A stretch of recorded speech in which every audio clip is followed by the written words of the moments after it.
Every time I speak, I want the truth to come out. You know what I'm saying? Every time I speak, I want to shiver. You know, I don't want them to be like, they know what I'm going to say because it's polite. And even if I get in trouble, ain't that what we're supposed to do? I'm not saying I'm going to rule the world or I'm going to change the world, but I guarantee that I will spark the brain that will change the world. All right. I'll start over. From the beginning. Like, basically, what I was saying here is this, that what I'm trying to build is I'm trying to build a place where we can actually discuss things together. Yeah. Well, see, I checked my mic. My mic was working. It's just that I guess it wasn't going out in the broadcast itself. Yeah. That's pretty bad. Like, because I was on the roll. I thought I was on the roll. I was talking all this time, and I saw people come in, and then I saw people leave, and I was like, I wonder what's going on. I didn't realize that nobody was able to hear a thing I was saying. Anyhow, let me go ahead. Let me run this back again. Since this wasn't going across and since y'all weren't able to actually hear me. What I was saying that what I was trying to do is simply bring us together because we have a problem with the perception that all we do is complain. That's not just outside the community, but also inside the community. We bring up different issues that we notice, that we see that are a problem, but people don't feel like we come up with constructive answers to these problems. But you can't come up with constructive answers to these problems unless you operate in systems, because you're basically going as an individual against a system unless you actually create that. And that's what I'm trying to do here, hopefully. So this is what this new series about, Black Men on Code. So the first thing that I want to deal with was AI. And I think that we're living through one of the biggest technological shifts of our lifetime, and that people don't realize it yet. And basically, when you go and you think back to the internet, not everybody saw it. Not everybody saw that shift. Not everybody understood that shift. And most people thought that it was basically some toy or some distraction or some diversion or something that nerds can do to occupy their time. But in actuality, it wasn't. Like, the internet was transformative. That new technology changed infrastructure, ended up changing commerce, ended up changing politics, ended up changing industries. It ended up becoming an infrastructure means by which people could change the world and gain power. And that's what we need to do here now with AI. No, I'm not going to speak on Marx. This is not a Marxist thing that I'm going to get into. This is a power thing that I'm going to get into. This is a systems thing that I'm going to get into. Now, today, I believe that we're at that moment of another shift, similar to the internet. And this is not one of those things where I'm saying that it's a shift because of smartphones or because of different things like that. What I'm saying here is that we're on a precipice of a new system. And I'm not trying to scare everybody. I'm not saying, hey, it's robots taking over. If you want to go into that type of talk, go into Terminator. Go watch a Terminator movie.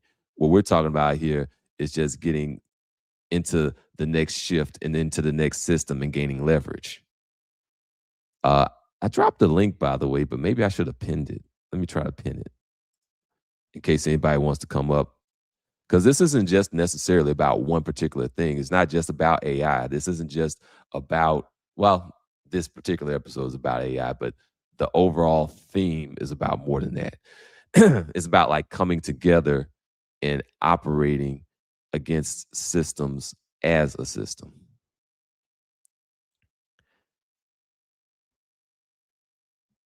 And here's another thing that I want to go ahead and show. Uh, Hopefully it comes up. Let me remove that previous thing.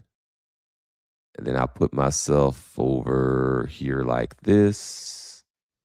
And then we'll play probably this one.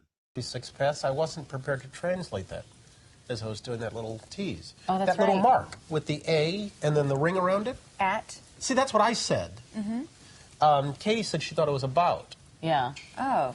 But I'd never heard Or it. around I'd never or heard it about. said. I'd always That's seen the right. mark, but never heard Yeah. it said. And then it sounded stupid when I said it. Violence at NBC. Yeah, I would heard be something around big or fight about. up in the lunchroom the other See, week. there it is. Violence at NBC. GE.com.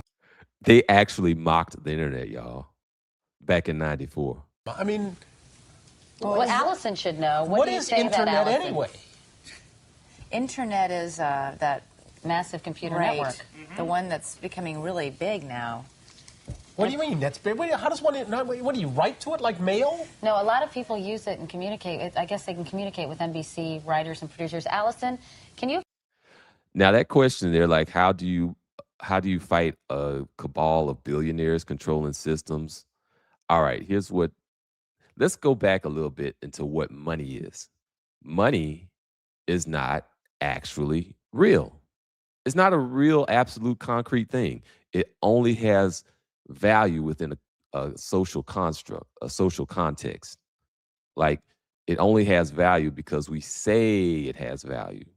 If somebody says, I'll pay you $100 for a Snickers bar, you say, all right, bet, because I believe that I can take this $100 and get some other things that I might want that I value that are beyond a Snickers bar. Now, if we decide collectively as a group that a Snickers bar is not $100, that a Snickers bar is $200, then people are going to say, no, that's worthless. I'm not giving you this Snickers bar for $100. It's pretty much that simple.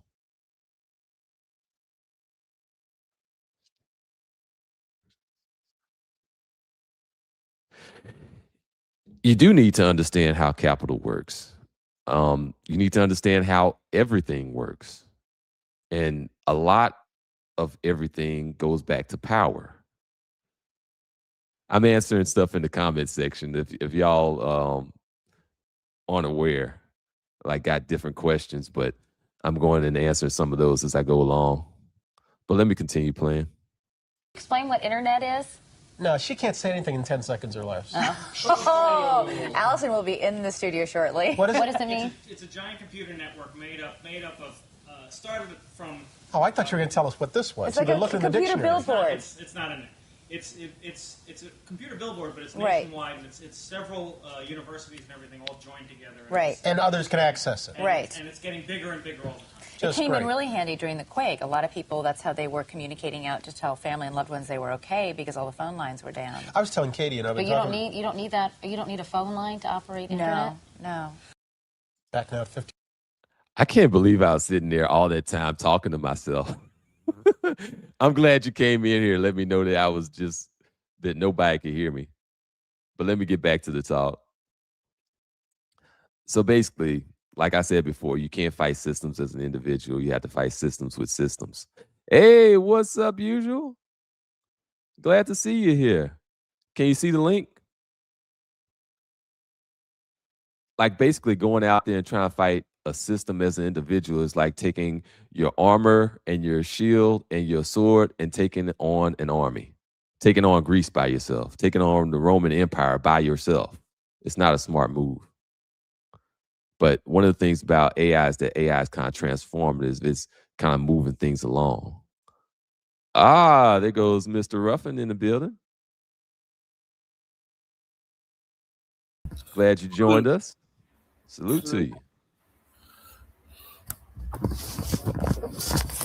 Do you have any ideas about what we're saying? Yeah. You talking about AI and currency, and back in the day when Brian Gumble was the safest black man in the world. He was. What's up, man? How He y'all was- doing? Can y'all hear me? Yep. Yeah, I hear you loud and Before- clear. Before Wayne Brady, it was Brian Gumble. It was actually. Yeah, this is my era. This is when this is the time I'm growing up. Katie Couric, Brian Gumble, NBC News. Katie Couric, that's the woman in the pink dress. Katie Couric when she first came out. I don't even know who these people are. Like, this is how I know how, like, You're born yet. Wow. at the same time, bro. Brian Gumble was the safest, most popular black man on the news. Katie Couric ends up being the co-host for Matt Lara before that whole big scandal. And these are big time guys back in the day. So I never really caught that joke when they said it on Chappelle's show because I didn't know who the other guy was. But there he is, right? Okay, then now I know. Now the joke makes full sense now. Makes full sense now. That brother got a whole lot of flack for I mean, at least the way that I heard it, like got a whole lot of flack for like sounding like he was talking white, but he was like kind of talking proper or whatnot. Like this is like the archetype for that, Brian Gumble, I don't know, man. It's a little dicey. It's a little dicey, bro. But he didn't do anything too egregious. He was safe. He's the original Michael B. Jordan. Let me say that. God damn, the original shit. Yeah, he's the original Michael B. Jordan. Don't rock the boat. And yeah. Oh, man, hey, man, a sick fellow was a live fellow, I guess. I mean, Seinfeld and the Cosby Show were two best at that time. It was Seinfeld and Cosby, the two best shows on TV. And these guys were like the main guys for morning news. This is before CNN. This is before 24-hour CNN news reports. These were the guys. So this must have been back like in the 1920s or some shit. Goddamn. I mean, hot dog. 1990, man. What are you talking about? 1990s. 1990. We got 1990s, but I was just coming on to existence at this point. I was just figuring out not putting your foot into your mouth was a normal thing at 1990s at this point. So, I mean, at this point, he's already walking around and talking. Yeah, you can't talk with your foot in your mouth. Right, yeah. I was like, you can talk without putting your foot into your mouth. But like Brian Gumble, he and Ahmad Rashad are the only two guys who can interview Jordan like that. Yeah, man. I mean, I couldn't see anybody like when you stop and you think about somebody interviewing Jordan, you got to think about Brian Gumble. Yeah, like he calls Jordan, Jordan comes. Ahmad Rashad calls Jordan, Jordan comes. The only two. Really? Like, hey, bro, I guess I'm sitting here learning from the elders now, because and oh my gosh, what us elders? What? Yeah, man, yeah. And Ahmad Rashad was married to Bill Cosby TV wife. Hey, man, Claire Huxtable. Yeah. All right, so circling back in on this, like I hope you all had a great Juneteenth. Like I went out there, enjoyed a little bit over there at Armstrong Park over here in New Orleans. They had a couple of acts that are really popular locally. We saw one of the ladies from Danity Kane came out. We saw Flag Boy Gliz came out. So like basically, we had the vibe of the Black Masking Indians, which people are not going to understand if they're not from New Orleans or don't visit from time to time.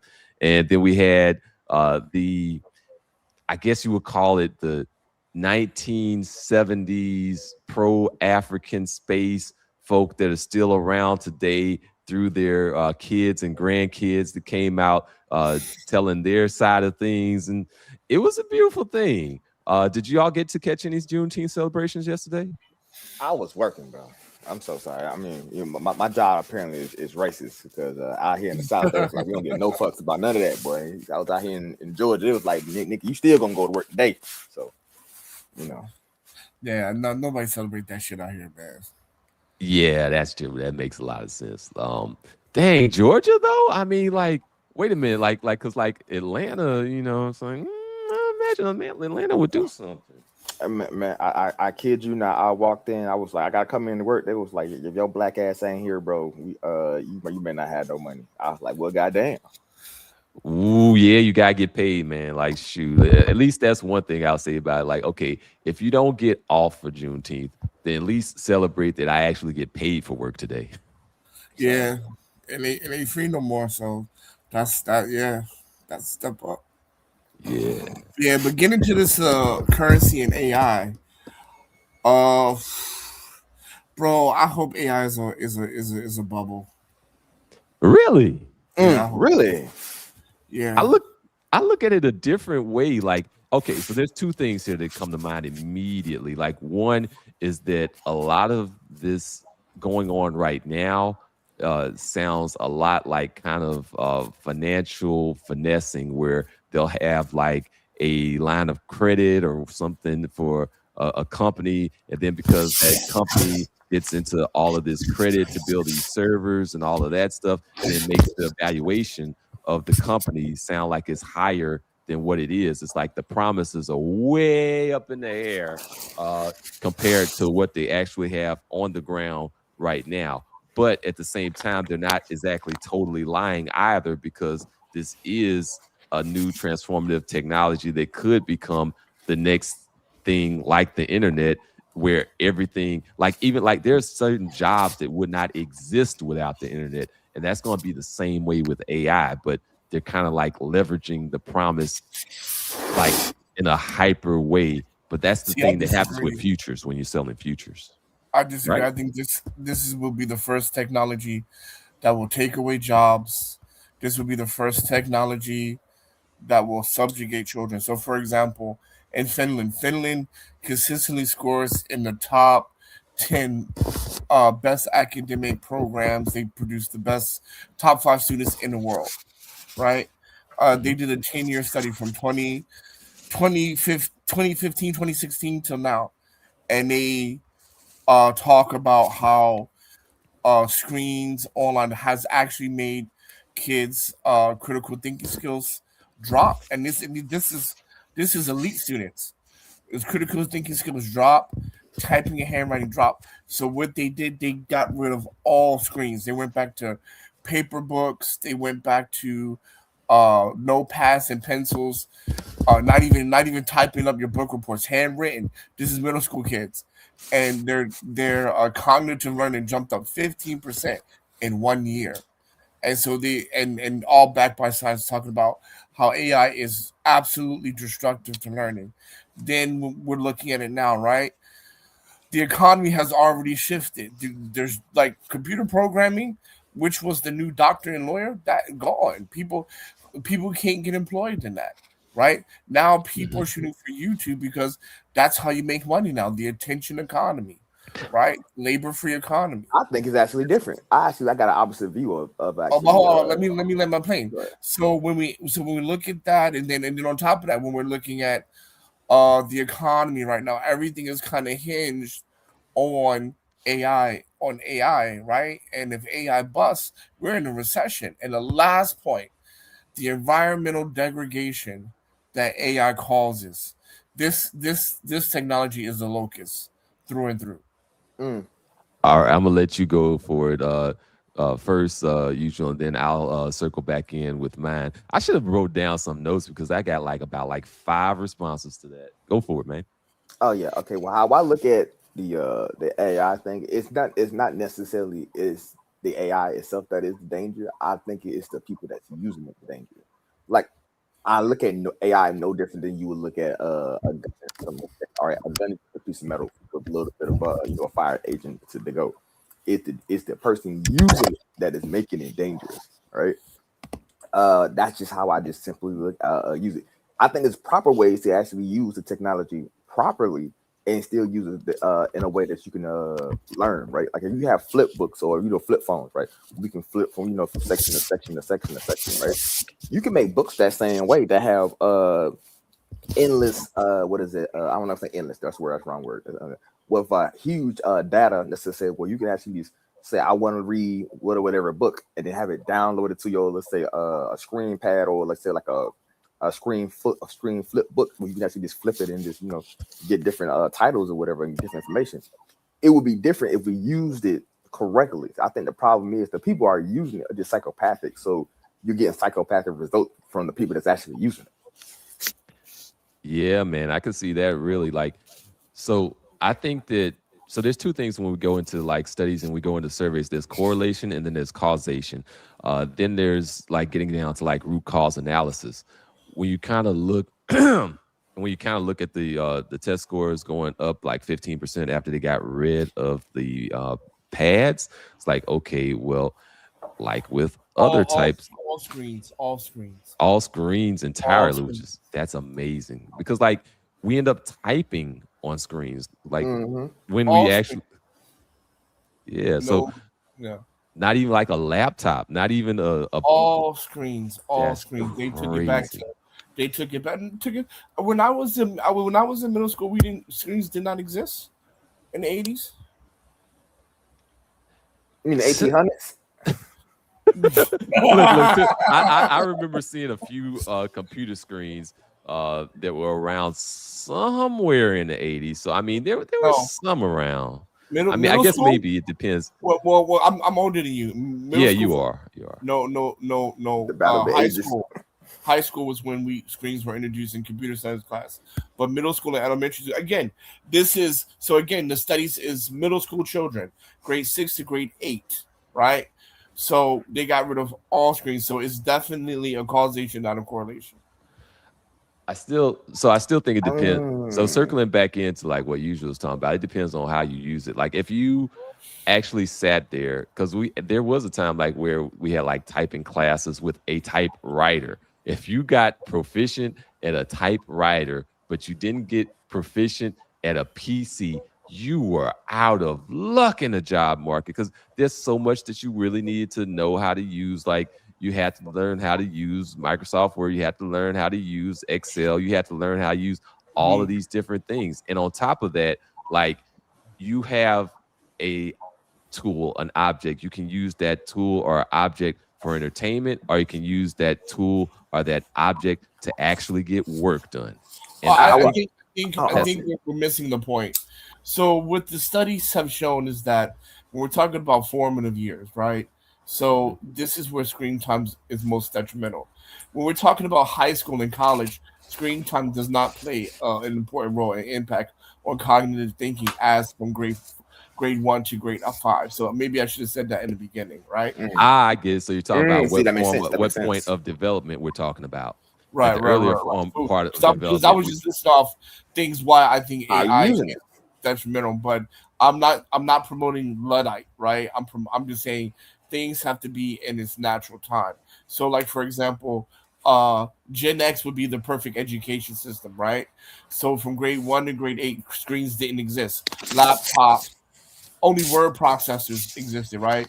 So there was no laptops, there's no pads, anything like that. But then when high school came around, then there were computers and things like that, laptops.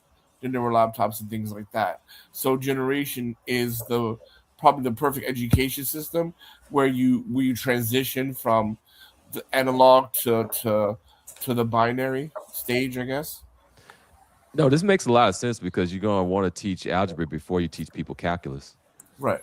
Yeah, how I looked at it, right? For me, if I was to introduce this thing into, let's say, the society or let's say a society, I would do it in different steps. Like, first off, we gotta remember we have an feminized education system that's basically being taught throughout the entire world. So we're teaching this thing improperly and giving it improperly, right? So it's kind of like, it's like trying to interject some a pathogen in somebody's body. Like you don't give it directly into somebody's veins, you put it into the muscle, right? So it can dilute itself slowly throughout the body without necessarily destroying too much, right? It's the same thing with like certain shots, right? I think that's how it needs to be done, right? In a sense that, let's say you may introduce this into the population, but you say, all right, kids, first you need to learn how to what is a circuit, and then the kids learn how to make their own circuit. Like for me, that's one thing I've actually learned and taught myself is how to connect my own circuits and make my own, I'm not gonna say computer chips, but motherboards, right? And then you introduce that into the children, let's say at certain ages where their kids actually get to play solder. So you're learning different skill sets while you're actually adapting the information or the technology into the system, right? Or into the people. That's how I would properly do this thing necessarily, right? But that's me being, my crazy self though. No, that makes sense. Let me go ahead and play this real quick and like see what you all think about it. And this is not to like scare people or be on some like scare tactic type thing or anything like that, but it's just like kind of like a little bit of food for thought. A job in 30 minutes with AI. So I gave myself a 30-minute. Wait, not this one. Hold on. Let me go to the right one, the correct one. I think it is here. 2023, the CEO of Klarna said AI would replace half his workforce in just a few years. AI can already do all of the jobs that we as humans do. Sebastian Chmielkowski froze hiring, called AI the future, and went all in. He even bragged about how Klarna's AI chatbot was doing the work of 700 customer service reps. This AI-first strategy was based on the idea that the company would get more and more efficient with fewer humans in the loop. And Klarna eventually reduced its workforce by 40%. But in 2025, Sebastian flipped that narrative on its head. He publicly stated that quality human support is the way of the future for us. So why the sudden change? So look at that. They are actually trying to get these service sector jobs up out of here and replaced by AI. Like, so when you were talking about that, that is a legitimate thing. Yeah, I mean, so here's my take on it, right? It's going to get rid of jobs, right? 33% of the globe has a college degree. Most people, 60% of people work for mom and pop shops. Most people don't work in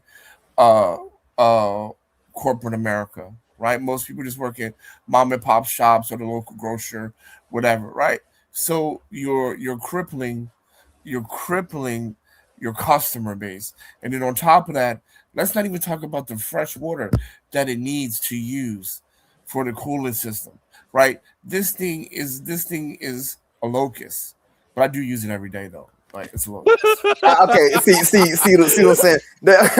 This Negro here, bro. Okay, I'm just being honest, man. No, for me, this is how I look at it, right? Now, granted, the damage to the said water system is one thing, but like I said, it's how it's being done, right? I always say it's not really the device necessarily; it's the person. And No. Hold on, bro. When it comes to the water thing, it doesn't matter. It uses up drinking water. That's a fact. That's a perfect fact. They have ways they could get around that. Actually, exactly. They just have to get off their lazy ass and actually. They're not getting off. It's Exactly. using drinking water, bro. No, it's not. They're using drinking water. They don't have to though. They really don't. They don't Then what have is the to. substitute? All right, so it's all types of here's- coolers that you can use. Yeah, but one of the things, like, because they have floated some different projects and possibilities. One of those was putting the server itself like under like water, so you not our drinking water, but like say like. Although it probably could do that too. They were talking about like, kind of like, I guess maybe like something like more like seawater. Cause like we have like underwater terminals for like fiber optics and all that good stuff. So you could do something kind of similar to that with the servers as well to cool them so that you don't have to have them take up the drinking water. They do something similar with industry too. Like industry will take the drinking water that doesn't need to be taken and they'll put that into plants when they could be using like the Mississippi River water. They just don't want it because they feel like the water that's drinking water is cleaner from the aquifers. Yeah, but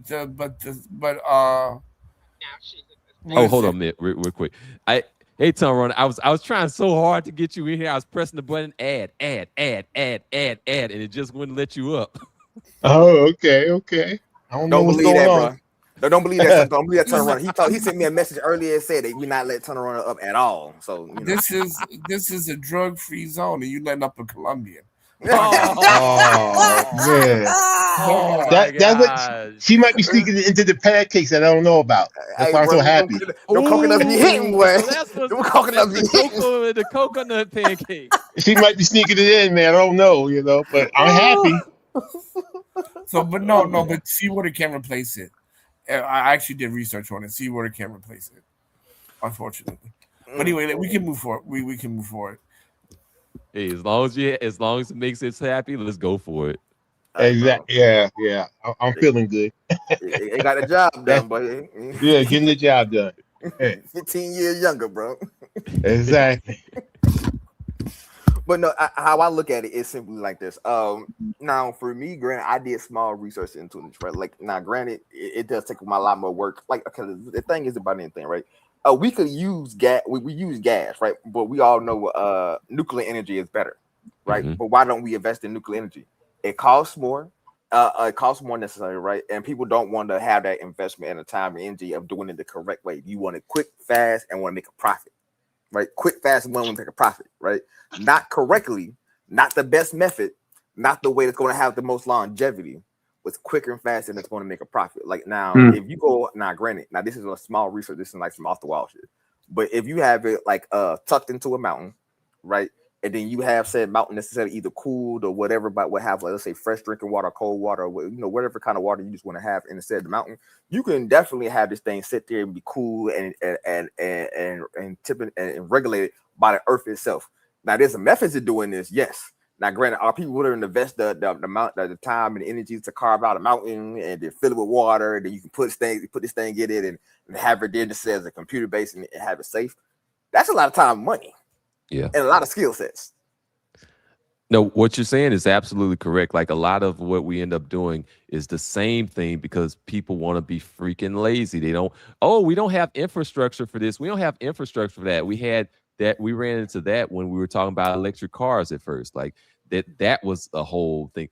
That like there's a lot of different things that we can do that we don't do because it doesn't already exist. And people don't want to roll up their sleeves or cough up the dollars to do the hard work to actually make this progress go into reality, like to actually put this thing forward.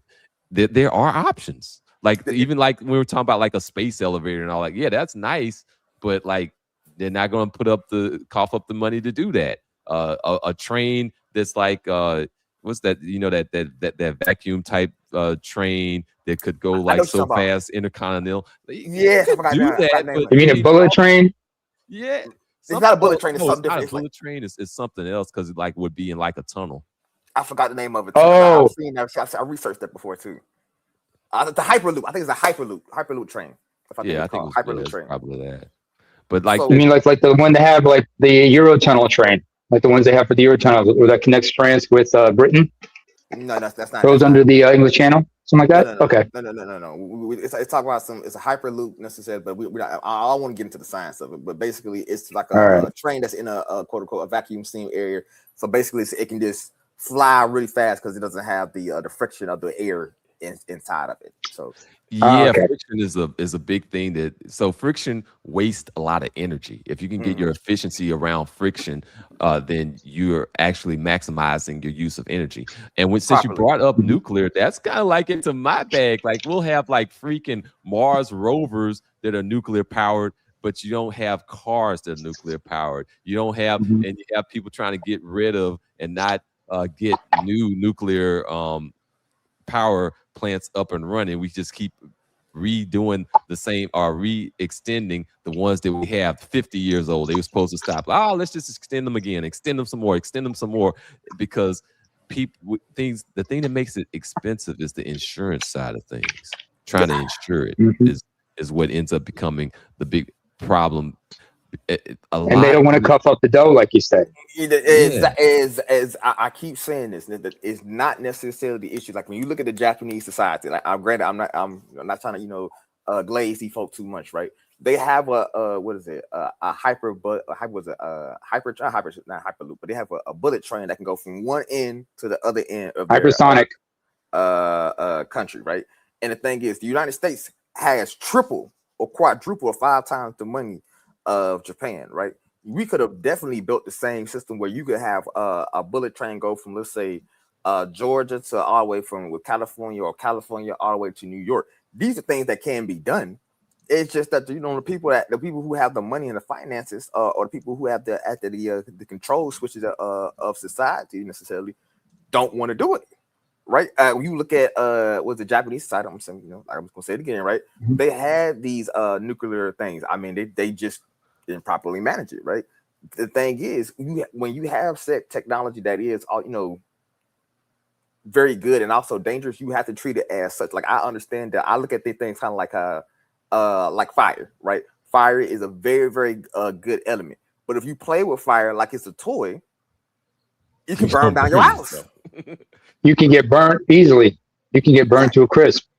Exactly. So the thing is, however, is Japanese bureaucracy is a little different because they understand, and their society understands, you do things for the greater good of society.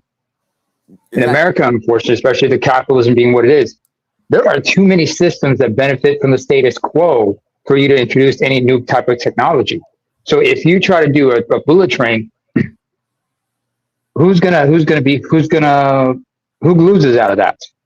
The railroad manufacturer. It's a car railroad, unless unless they all have some involvement in that, or you can convince them that you incorporate them in some kind of way where they can benefit. But can that type of benefit outweigh the current status quo benefits?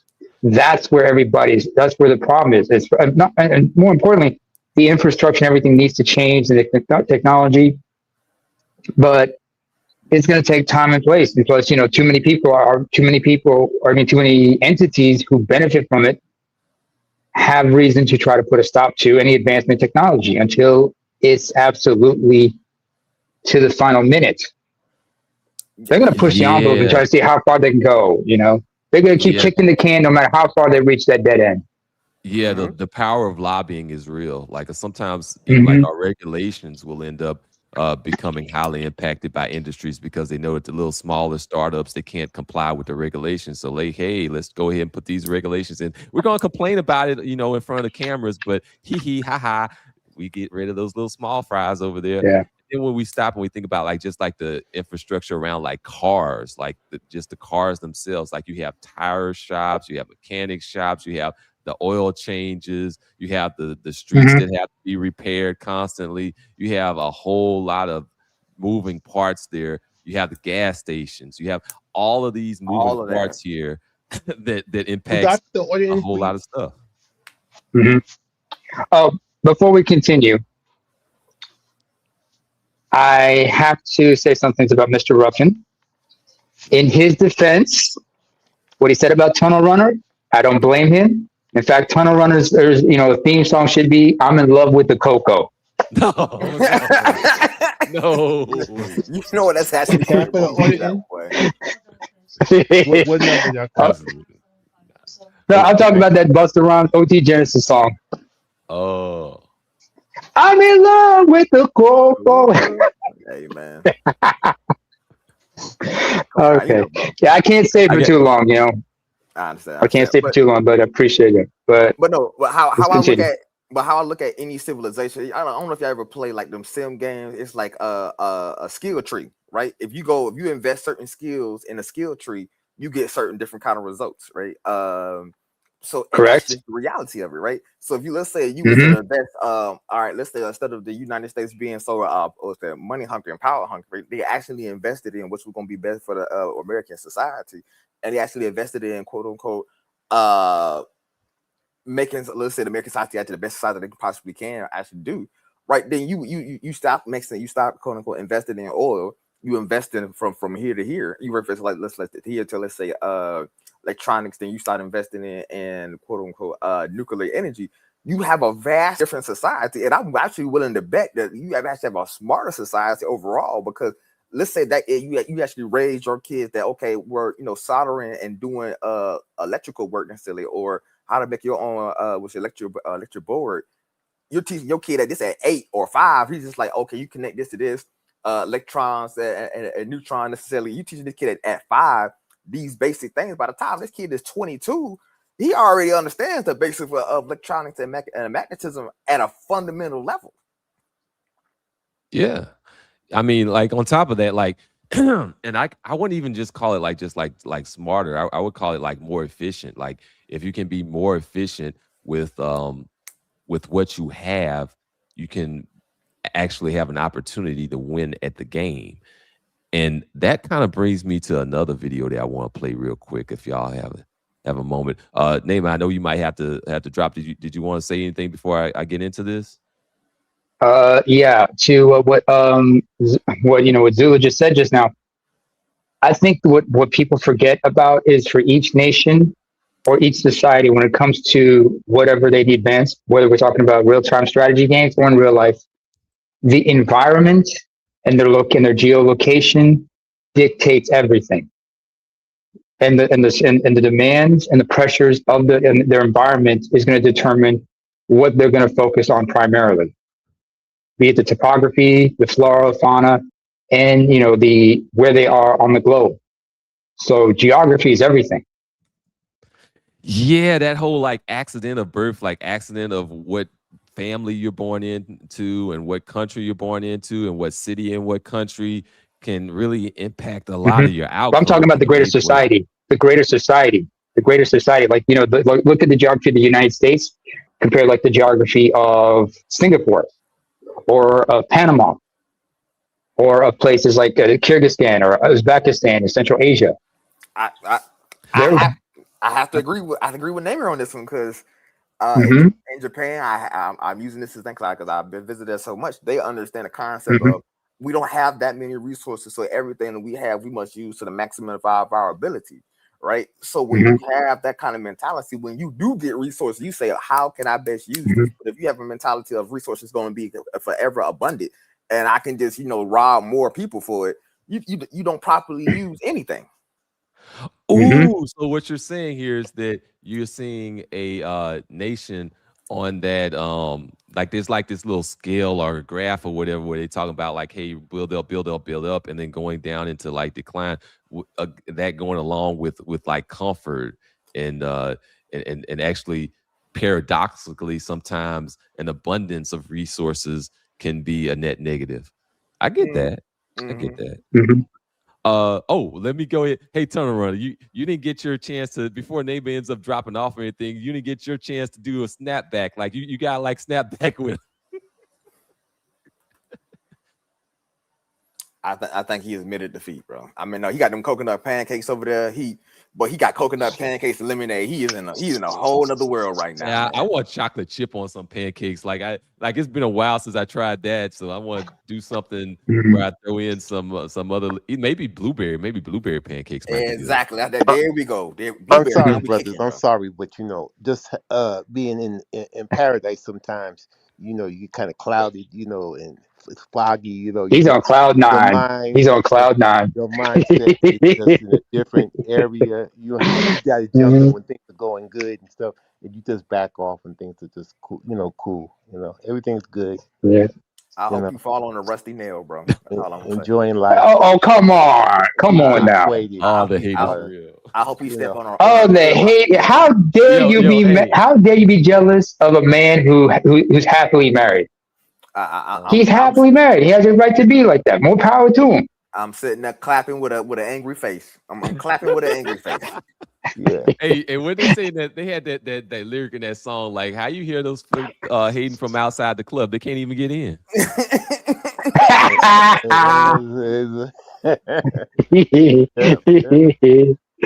Oh man. Let me go ahead and play this one. This is pretty good. This kind of like explains what I'm trying to say here for the most part. Philosopher Archimedes, and he said, "Give me a lever long enough and a place to stand, and I will move the earth." And so what leverage does is it amplifies your power. It says, whatever I could do, I can now do it 10 times better or 100 times better because I have leverage. And as an entrepreneur, leverage is your friend. Leverage is what gives you the power to do what you want to do to change the world. And so how do you get leverage? Well, traditionally, what used to happen was leverage was available to you in only one of two ways, and that was capital or money or labor. So here's where he's actually kind of right, in that. Like, so a lot of people right now in our current system, the name of the game is to get enough capital to the point where you can make money off of your capital. Like, basically, if you can make enough, you can take that and then invest it, and then the percentage of what you've of that capital ends up coming back to you in terms of your investment profits.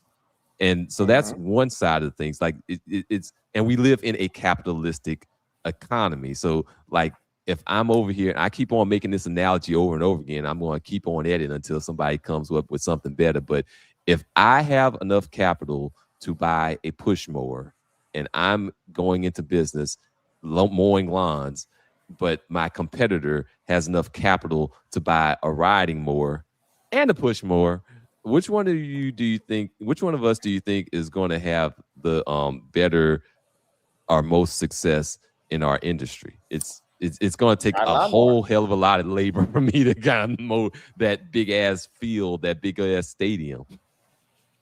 Exactly. It is about the leverage, and that's what like I said, I don't really say I kind of have on, was it maybe a yin yang of the way of looking at things. Things are neither evil nor good. It just depends on how you use it. Like, what is it? If you look at, I'm really, really big on societies. I really actually like studying different cultures from around the world. In Roman society, everything was a weapon. Art was a weapon. The fields you use was a weapon. Everything was a weapon, right? So when their mentality, when they go out different places, that's how they view everything through the lines of weaponry, right? If you have a society necessarily was too much more holistic, let's say you go to like a Chinese society or different African societies that's more holistic, right? Well, I'm not really just trying to just get over on you. I really want you to be in good health. Like if you actually look at some of the doctors or the shamans of old age, of old generations, their whole thing was to get you completely well so that you can be well and be good to society. Here, we only give you medication so to mask the symptoms so that you can necessarily just struggle along enough to necessarily come back to me or maybe finish what you was doing.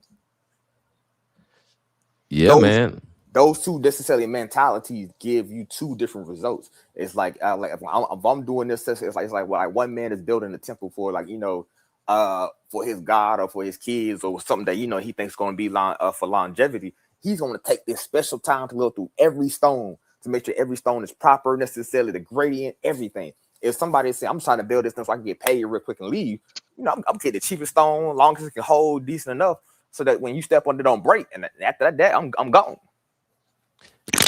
Yeah, I like looking at like, so when he talked about leverage, I like kind of looking at it in like two ways. He brings up like two ways, but the two ways that I'm looking at it in terms of this particular thing with regards to AI, it's that force multiplier, because you can take all of this stuff that you've learned by working for other people, and like if you've gotten good at it, if you've gotten proficient at it, you can perhaps find a way to upscale it so that you can do like, okay, if I'm really good at writing a technical paper, I'll explain my formula for writing a good technical paper, and instead of putting out one, I'll put out 10.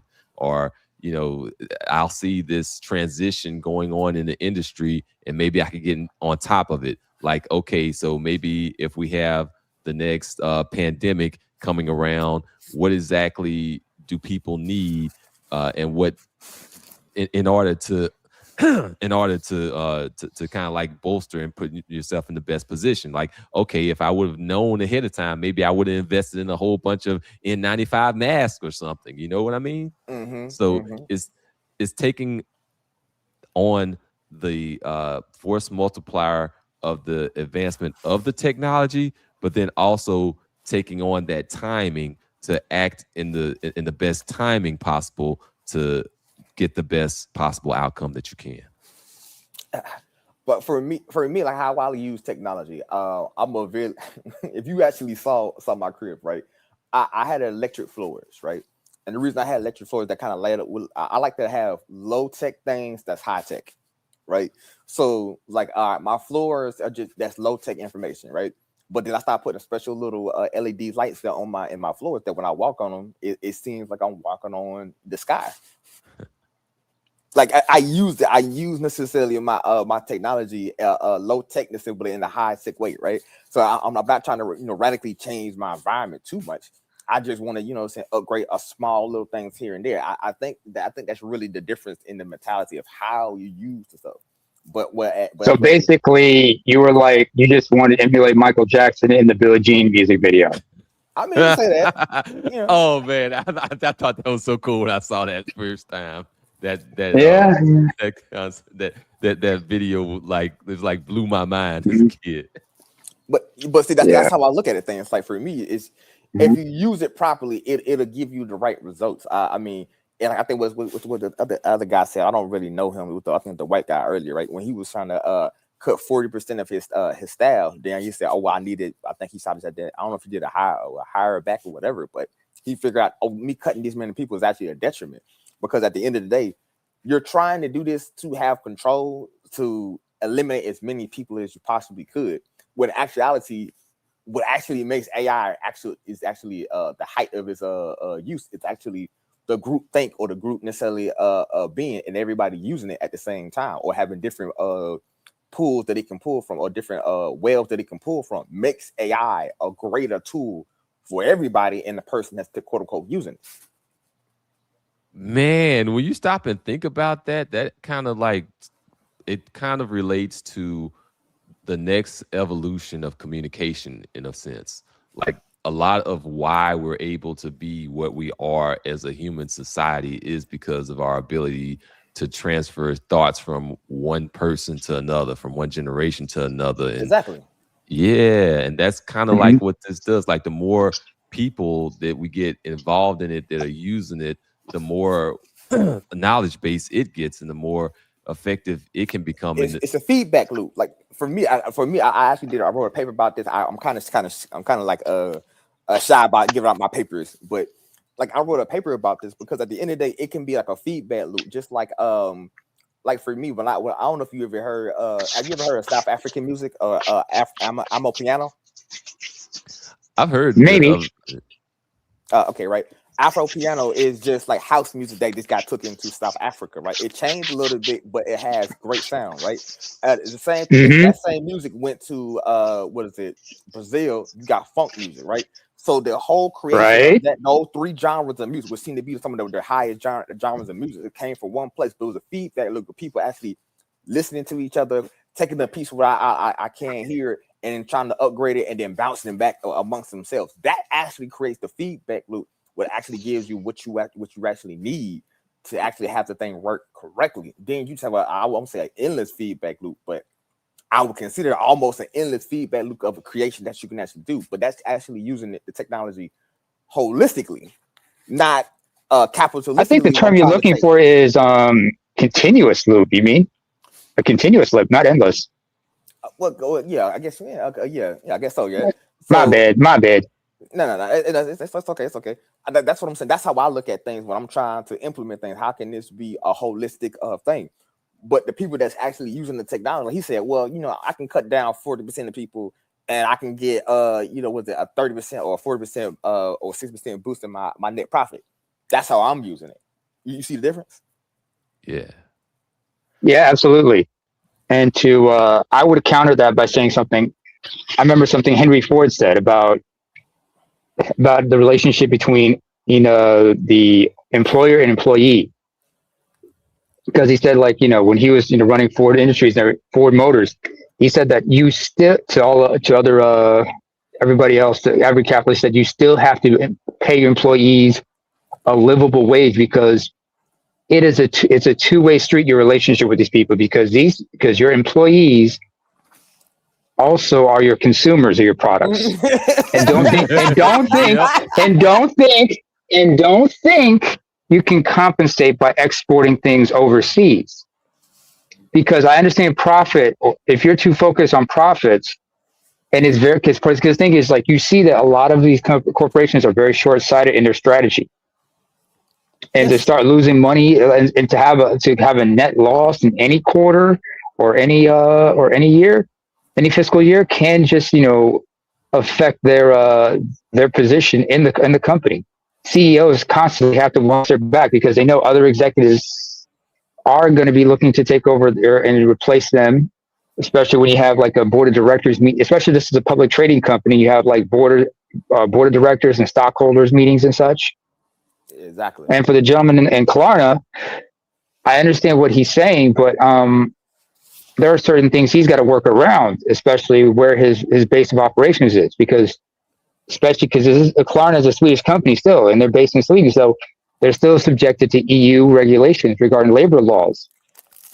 So even if he were to introduce AI, he still has to go in accordance with this. And even though AI is a new frontier, but how it's applied and how it's used is the big question. There are people who have their reservations, like I do. Even though I use it from sporadically, I still have to remember that I still have my critical thinking, and I still have to do research myself instead of relying on this, because those skills I've developed since I was young, they could end up becoming not as anesthetized, atrophy. Yes, that's right.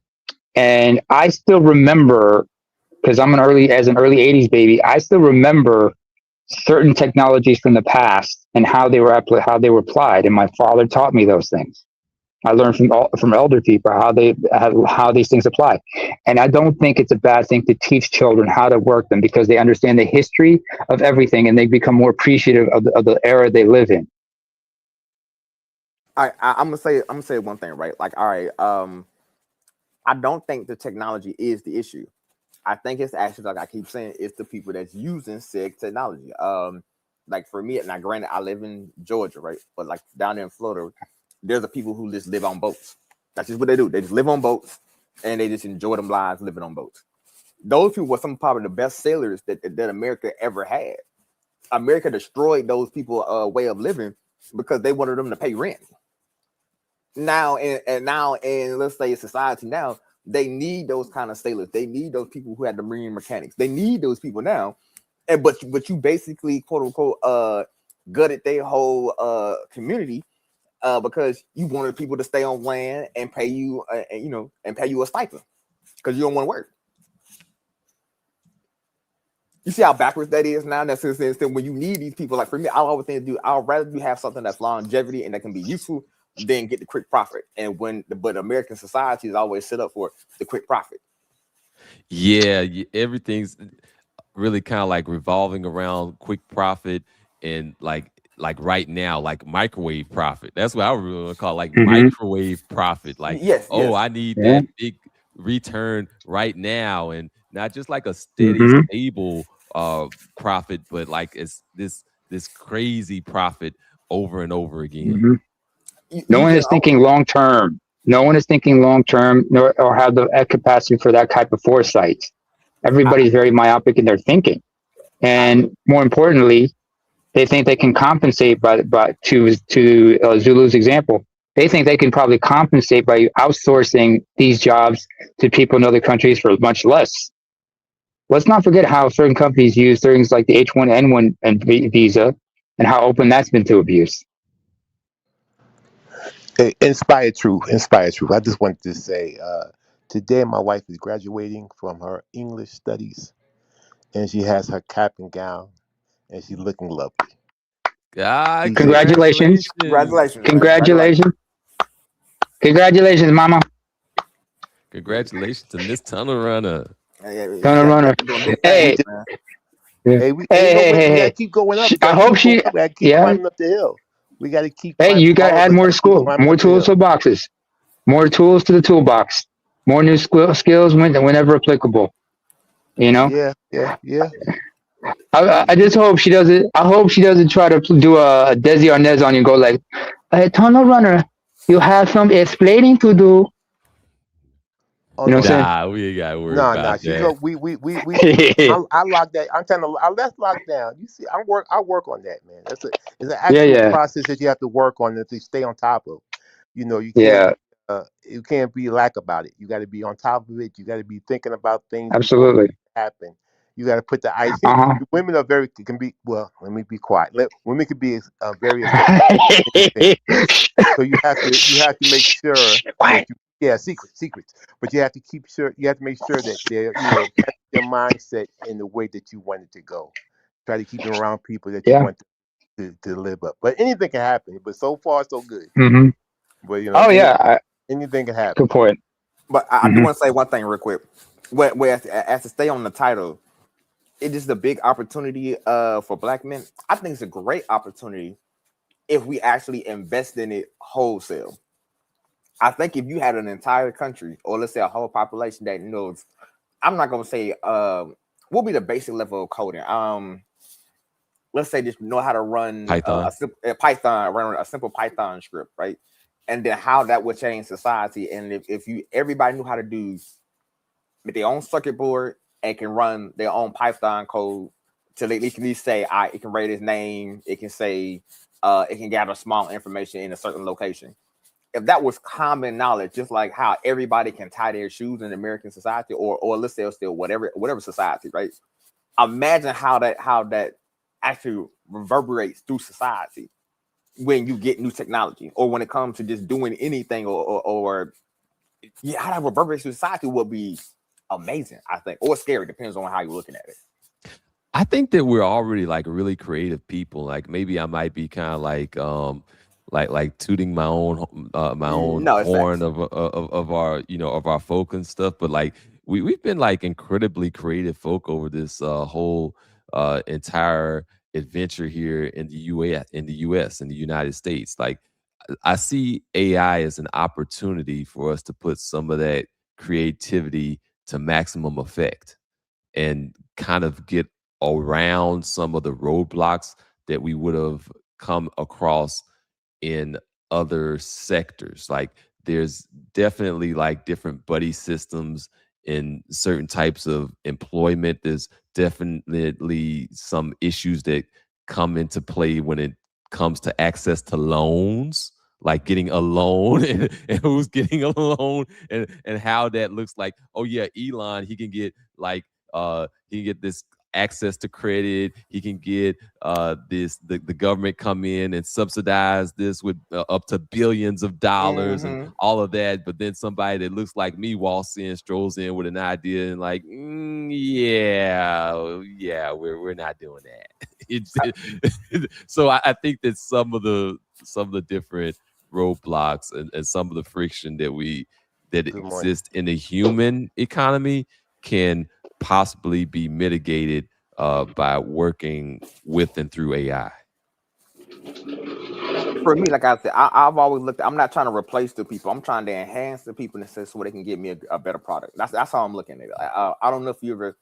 I think I was doing some time. I think I was studying what is it, Spartan Society, right? In Spartan Society, how they trained their sons, right, was basically endure pain, endure hardship, learn formations, and they were really, really, really good at enduring pain, knowing formations, which made them formidable on the battlefield. But outside of that, the average Spartan was damn near illiterate and couldn't even grow its own food. They hyper focused. Yeah, right, and that ended up killing their society, because at the end of the day, when something happened that they couldn't quote unquote stab, they pretty much died out. They had slaves for that. The Spartan Society had 3 tiers. So the bottom tier was the vast majority and such. You forgot about that. No. I know. See, I knew that. That's but what I'm saying is the Spartan man himself, the person that was actually quote unquote running the society, right? Since he didn't have the skill sets, right? When things changed, when the people rebelled or whatever, or when there was an issue that they couldn't necessarily handle, they couldn't stab or kill, they died. That's what happened to society. More like it took the Agoge, because the process of the Agoge would take a toll, because remember, it was about survival of the fittest. So the child was taken boy was taken from family at 7 years of age. But that's if he lived to the age of 7. Because a baby when he was born, what do? They usually inspect that baby and see if he lived up to standards. If it did not, goes off the cliff. Yeah, exactly. I mean, they filter out, and that reduced the number of available men. It was basically a process of survival of the fittest. I wouldn't even call it that because survival. This is what I'm saying, right? When they ran into a problem, they couldn't stab, they died, and that's what happened to the society. Because at the end of the day, if your issues come to something that you got to be able to think through it, you're screwed. I get what you're saying here, because like survival of the fittest isn't necessarily survival of the fittest, because now you have like a human element over here now to it, because now that's dictating what is the fittest. Like this human looking at this, oh well, this thing doesn't look like that thing, therefore it's got to get thrown away to the wayside, not realizing that that other thing has the ability to survive in desert climate or something like that. You know, I'm just kind of like showing it, throwing an example for it, you know, out there for you. Like there's like a reason why certain tribes in Africa look the way that they look over there. Like it's because they ended up being able to acclimate to their environment. And then once you have a little small environmental shift here or there, and it doesn't really take a lot, honestly. Like you look at like the oxygen that we had during the dinosaurs that made everything big versus the oxygen that we have now. Like it's just like a little tiny few percentage difference, and it makes a radical difference between what's viable for one species versus what's viable for the other. Just a small. To your point, there's a quote by James Darwin that comes to mind. He said, "It is not the strongest or the smartest, but the being or the creature that's best adapted to that environment who survives." Facts. And that's how it is. And that's how best suited to is to adapt. Yeah. And that's how I look at it. So I mean, with all these societies where they try to hyper focus on certain things, I mean, granted, you can, like I said, it's like a skill tree. If you focus on certain things to a certain level, who knows where you can actually get with it. But it does have its drawbacks. But I'm simply saying, I think it actually with this technology, it could be masterfully used if you use it correctly. And it's and I think if you actually take some of these black guys out of the American society and put them in a new place and actually teach them these skills, you will be surprised what you can get in, let's say, 100-year time. I'm willing to bet on black. That's what I'm saying. I'm willing to bet on black and say, you take them out this American system and give them something different. I'm willing to put all my money on black. And to your point, Zulu, the question always be when people are advancing, what's the trade-off? Unfortunately, there's always going to be a trade-off. There are no solutions, just trade-offs. So what's the trade-off here? Well, I'm not a scientist. No, I apply this. I'm not a future teller. I can't tell you, what's going. I'm a scientist. I can answer. So the trade-off is that you're going to lose perhaps whatever you had that was more acclimated to the previous environment when you go into the next environment. That's one thing. Because you don't necessarily need it anymore, because now you're in a different system, you're in a different structure. And so some of that stuff that allowed you to survive the desert might not be so applicable when now you're in the subtropical area. Yeah, I guess that's also a true point. But I think it's actually that the AI is actually a good thing. It just depends on how we're using it. I think it's interesting in the American society how they're using it. They're using it backwards. I can't say how they're doing it in China. I wish Mr. Ruffin was here. Maybe they can give us a better idea how they're using it in China.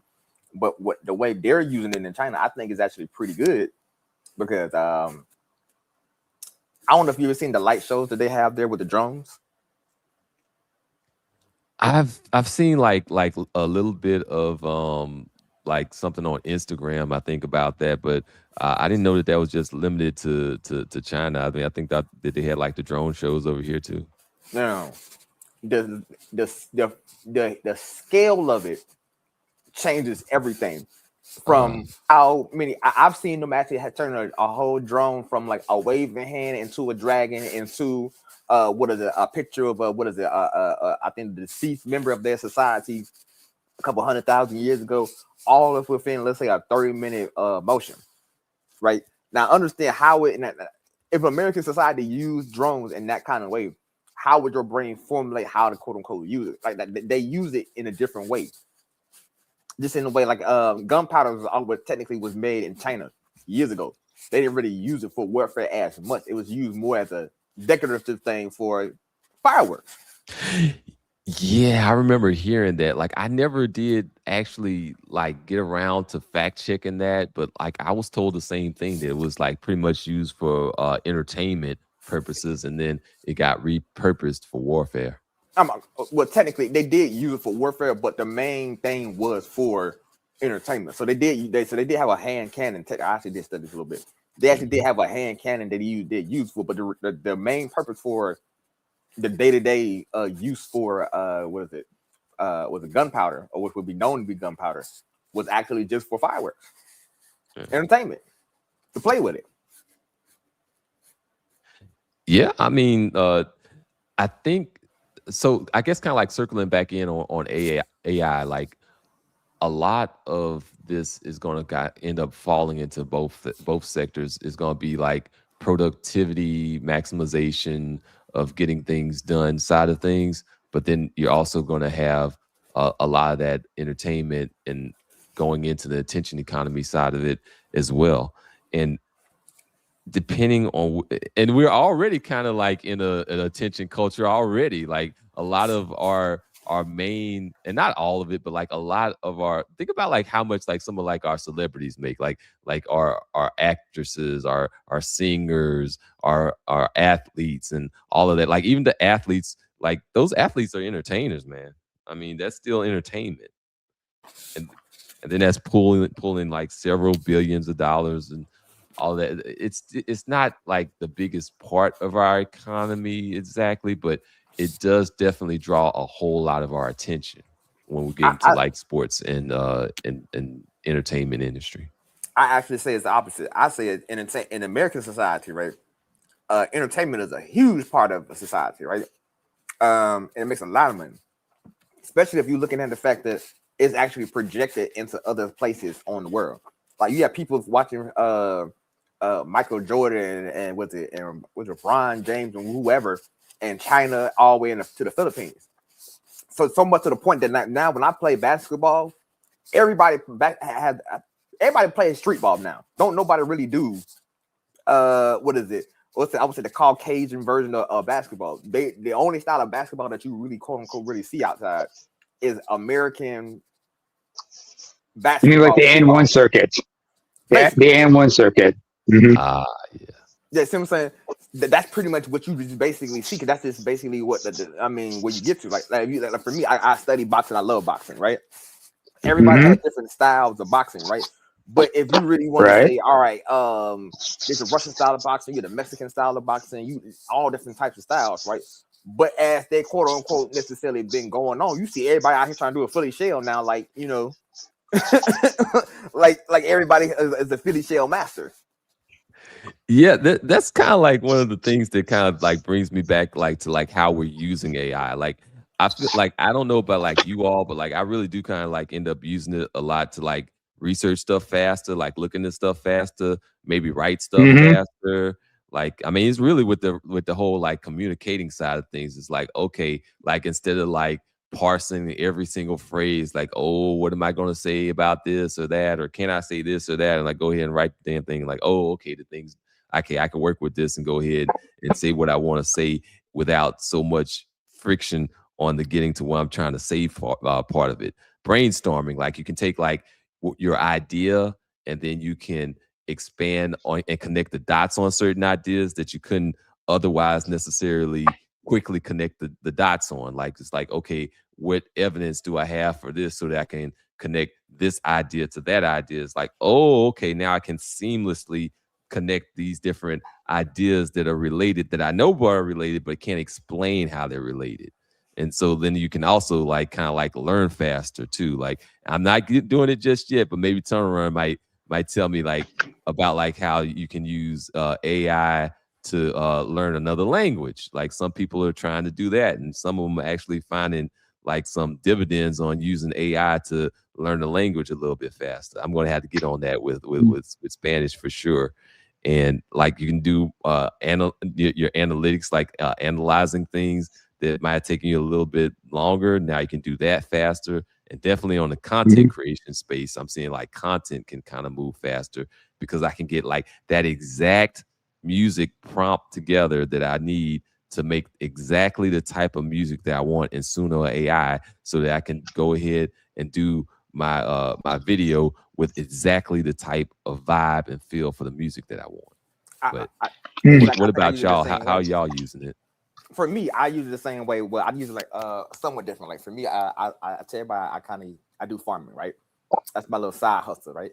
I wanted to have the best taste in pork meat, right? So then I just basically asked AI, okay, what pig had the best kind of marbling? Which pig has the slowest growth rate that I can make sure they get the proper amount of food? And it basically cut through, instead of me going through going through studying every specific pig species. It just gave me the ones that had the qualities that I quote unquote wanted. It gave me those instantly and said, these are probably the pigs that you want to start with if you want to start getting into pig farming to have some of the best tasting meat. Then I was like, okay, all right, I'm gonna start off with these 10 species or these 5 species of pigs, and then I'm just gonna selectively breed these kind of the pigs to get the best tasting meat. That's amazing. I had no idea that you were into farming. Yes, I've been saying this for the longest. I must have been. Yeah, I must have like kind of like pig farming. That. Specifically pig farming. Hey man, when I tell what is it? On Roger panel, they got this guy called the Black Reset. And he'd be like, "Hey, you say a lot of good things. We just don't like the way you say it." So yeah, he does say that. So I say a lot of good stuff, but people just don't be listening because the way I say it, probably. So I never had a problem with the way you say things, man. It just brings you, it just pretty down to earth. Some people just a little uppity like that. Hey man, you know what I'm saying? I get it. Some people don't like certain accents. It is what it is. Everybody's got their own icks. Everybody's got their own quirks. But it's not about. I know, like everybody says, it's not what you say; it's how you say it, which is not always the case. But you bring I say a lot of smart stuff, but some people are just put off by how I sound and everything. So I can relate. Exactly. And just how much I just annoy people. But it is what it is. It looks like some folk from the chat are chiming in too. Like they definitely use it as well. Like, so I was going to say like beforehand that like, oh, hey, when Google came out, people really didn't see that. When Amazon first came out, people really didn't see that. The internet in 1995, people were, they were mocked it and they didn't really see the viability of it. Like, I think we're past that point now. I think we're past the point where people just kind of like mock AI as some sort of like niche little toy to play with. Like people do see that it's actually something that's being folded into our work environments. And I think like some of the folk here and some of the folk in the chat, like you're seeing it as a way to kind of cut through all of the extra fluff and all of the extra unnecessary stuff and get down to like the core point of what you need and what you need to act on, and then take the appropriate actions to that to do that. Like it's an efficiency tool in a lot of ways. Exactly.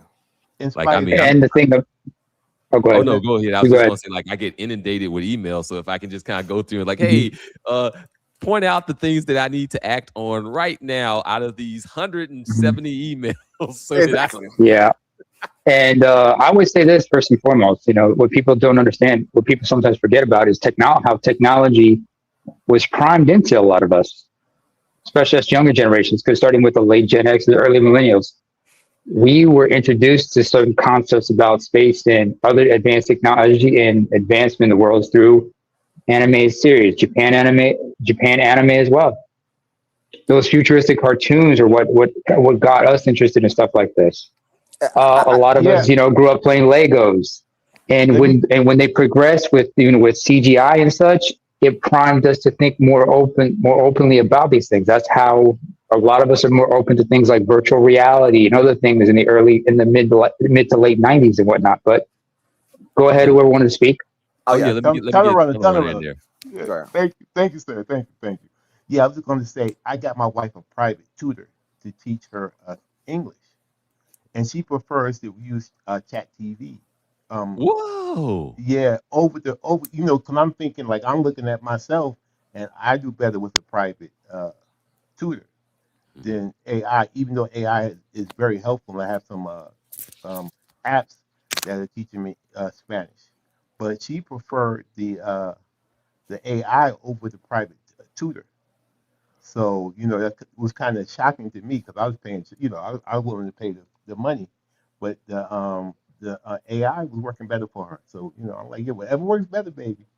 You have to try to take all these skills and these things if it's gonna help you, use it. If it's not, then go the other way. But we always have to progress in learning and growing. That is mine. Oh no, go ahead. I don't want to cut you off. I was just like still on like, wow, that's mind blowing that like a whole entire private tutor and like AI is like, yeah, it's like, yeah, I'd rather do the AI instead. And it's like, that's amazing. How I look at it, like I don't know if you ever seen was it Blade Runner or was it Cyberpunk, right? And I don't know if you ever seen this show called Invincible, right? With basically like some super aliens with it, right? If you actually take the time and actually use AI correctly, you can go into either one society or shift society in one way where you can still have your technology but it can be biomechanical, right? Or you can just go hard mechanical, right? It just depends on how you want to necessarily do this. And actually, if you actually took your time and really actually studied AI and actually took these things and took some of these organic things, right? And then simulate them and have them in, like I said, simulate an environment where, right, you can test different theories out just generally in quote unquote the computer or in the AI simulator and say, okay, if I mix this ribosome with this quote unquote a protein, what would it come out with? Right. So you can actually speed run going through different medicines on a lightning different faster variant. So you could literally have superhumans instead of doing it 100 years and 1,000 different test subjects and 1,000 different people dying or whatever. You can just do it in a couple of months, and this maybe I want to have 2 deaths. Oh no, we are actually using AI in medicine. Like that is a thing. Like they got like some folk that got a Nobel Prize about finding like different types of proteins or whatnot by using AI to do it. So yeah, that's definitely a thing. Oh, but I think I might have cut Tunnel Runner off. You still going on talking about something? Oh no, I'm just gonna say, and when you leave ChatGPT open and you speak in English, and then you start speaking Spanish, it starts to respond to you in Spanish. Whatever language you start speaking, it will respond to that language. So you could just be, you could just, I'm talking to my wife. I'm not, I forgot to lift on, and then, when I come back to it, it started to speak to me in Spanish, and it's being, and it's very accurate. So I mean, the technology that's here today, it should be very easy for a person to learn another language because it would tell you if you're pronouncing the words wrong. Because back in the days, all you had was like a video, cassettes and maybe a DVD or a CD, and you just had to listen and talk back, but you couldn't. Nobody was saying, the computer was not saying that you're not saying it wrong. Now ChatGPT says, no, that pronunciation is incorrect, sir. You need to work on your pronunciation and tell you what you need to do. So it's just, it can be a great gift if you use it correctly. That's amazing. That's incredible. I need to kind of get together and put write a real good prompt and try to get some time together and start working on my learning another language still. But like I guess back to you. Well, wait a minute. Usually you explained how you use it. I think. For me, like I said, all right. Now, how I use it, because like I said, for me, I don't want to just have the quickest pigs. I just want my pigs when you eat it, you say, damn, this meat was probably the best meat I ever tasted, right? So then I started just simply looking at with different breeds have different characteristics that's naturally within the group. Then I started saying, okay, then I just broke it down to climate. Then I broke it down to what could possibly survive in the Caribbean or in the South America. And then I broke it down even more saying, okay, what pig can necessarily either graze from grasslands to maybe say shrubbery or eat fruit or different meats or whatever, right? and I broke them down necessarily for all these different breeds of pigs. And when I looked at it, I was like, okay, I know what kind of pigs I'm going to go down, because I was able to, instead of me, like, let's say in the earlier society or later society, right? You would have to actually have a well, no, it's not a veterinarian, but whoever person who actually studies pigs or studies different animals, and actually break this down, go through their journals, and go through at least 4 or 5 books to understand. Zoologists? Yeah, that's what I was going to say, zoologist. Right. And actually to understand each characteristics of each animal, lifespan, all these other things and whatnot. It would take you either a lifetime of knowledge, or you would have to spend let's say a couple months just studying on 4 or 5 books to actually understand it correctly, or to absorb the information. Now I can just simply ask it if I know how to properly prompt it and say to get to the same thing. And I can do that in 30 minutes instead of doing it with 6 months of just studying. Shout out to the folk in the chat. They're like, oh, you got like this whole like process that could be like a 2-hour process. And instead of going through all of that, it's like, okay, yeah, take a picture of the thing, write the email about the thing. It's done in a few minutes. Like, yeah, there's like a whole lifetime of knowledge can actually be distilled down to just simply the thing that you need. Like, you had a very simple question and you needed a very direct answer. And now you can actually go and get that direct answer to that direct question without taking half a lifetime to get to it. Exactly. Like I forgot, it was this lady. It was some white lady. I forgot her name, right? But she studied gorillas in Uganda and also I think it was Eastern and Western Africa, right? She spent, like 60 years of her life just in the forest, right? Me, I don't have to spend 60 years in the forest. Granted, I'm gonna apply this. Me personally, I don't have to do that because somebody already spent this 60 years, and now that information. Are you talking about Jane Goodall? I don't remember her name. I forgot. She was just a white lady. She was a old white lady. Oh, that sounds like Jane Goodall. Yeah, probably. No, Jane Goodall. But the thing was, she was studying chimps, not gorillas. There was a different person who studied gorillas. Negro, I want same reason. I was not trying to be like Jesus. Like y'all. I'm sorry. Hey. We got to be accurate with this information because some people get a little confused. Yeah. But come on. But basically, that's what I'm saying. Like, instead of me actually spending that time for me, if I wanted to get that same information, let's say it was 80 years ago, I would have to do the same thing she was doing, or I would have to read her books, or have a licensed zoologist come down there and break this information down to me so I can actually absorb it, right? But now I can just prompt the internet or prompt the AI and actually learn these things very, very, very quickly. So like I said, it's a tool that helps you learn quicker, but at the end of the day, you have to necessarily know how to properly use it. And I think, like I said, in this society, we're not properly using it correctly. I think that there's something to that for sure.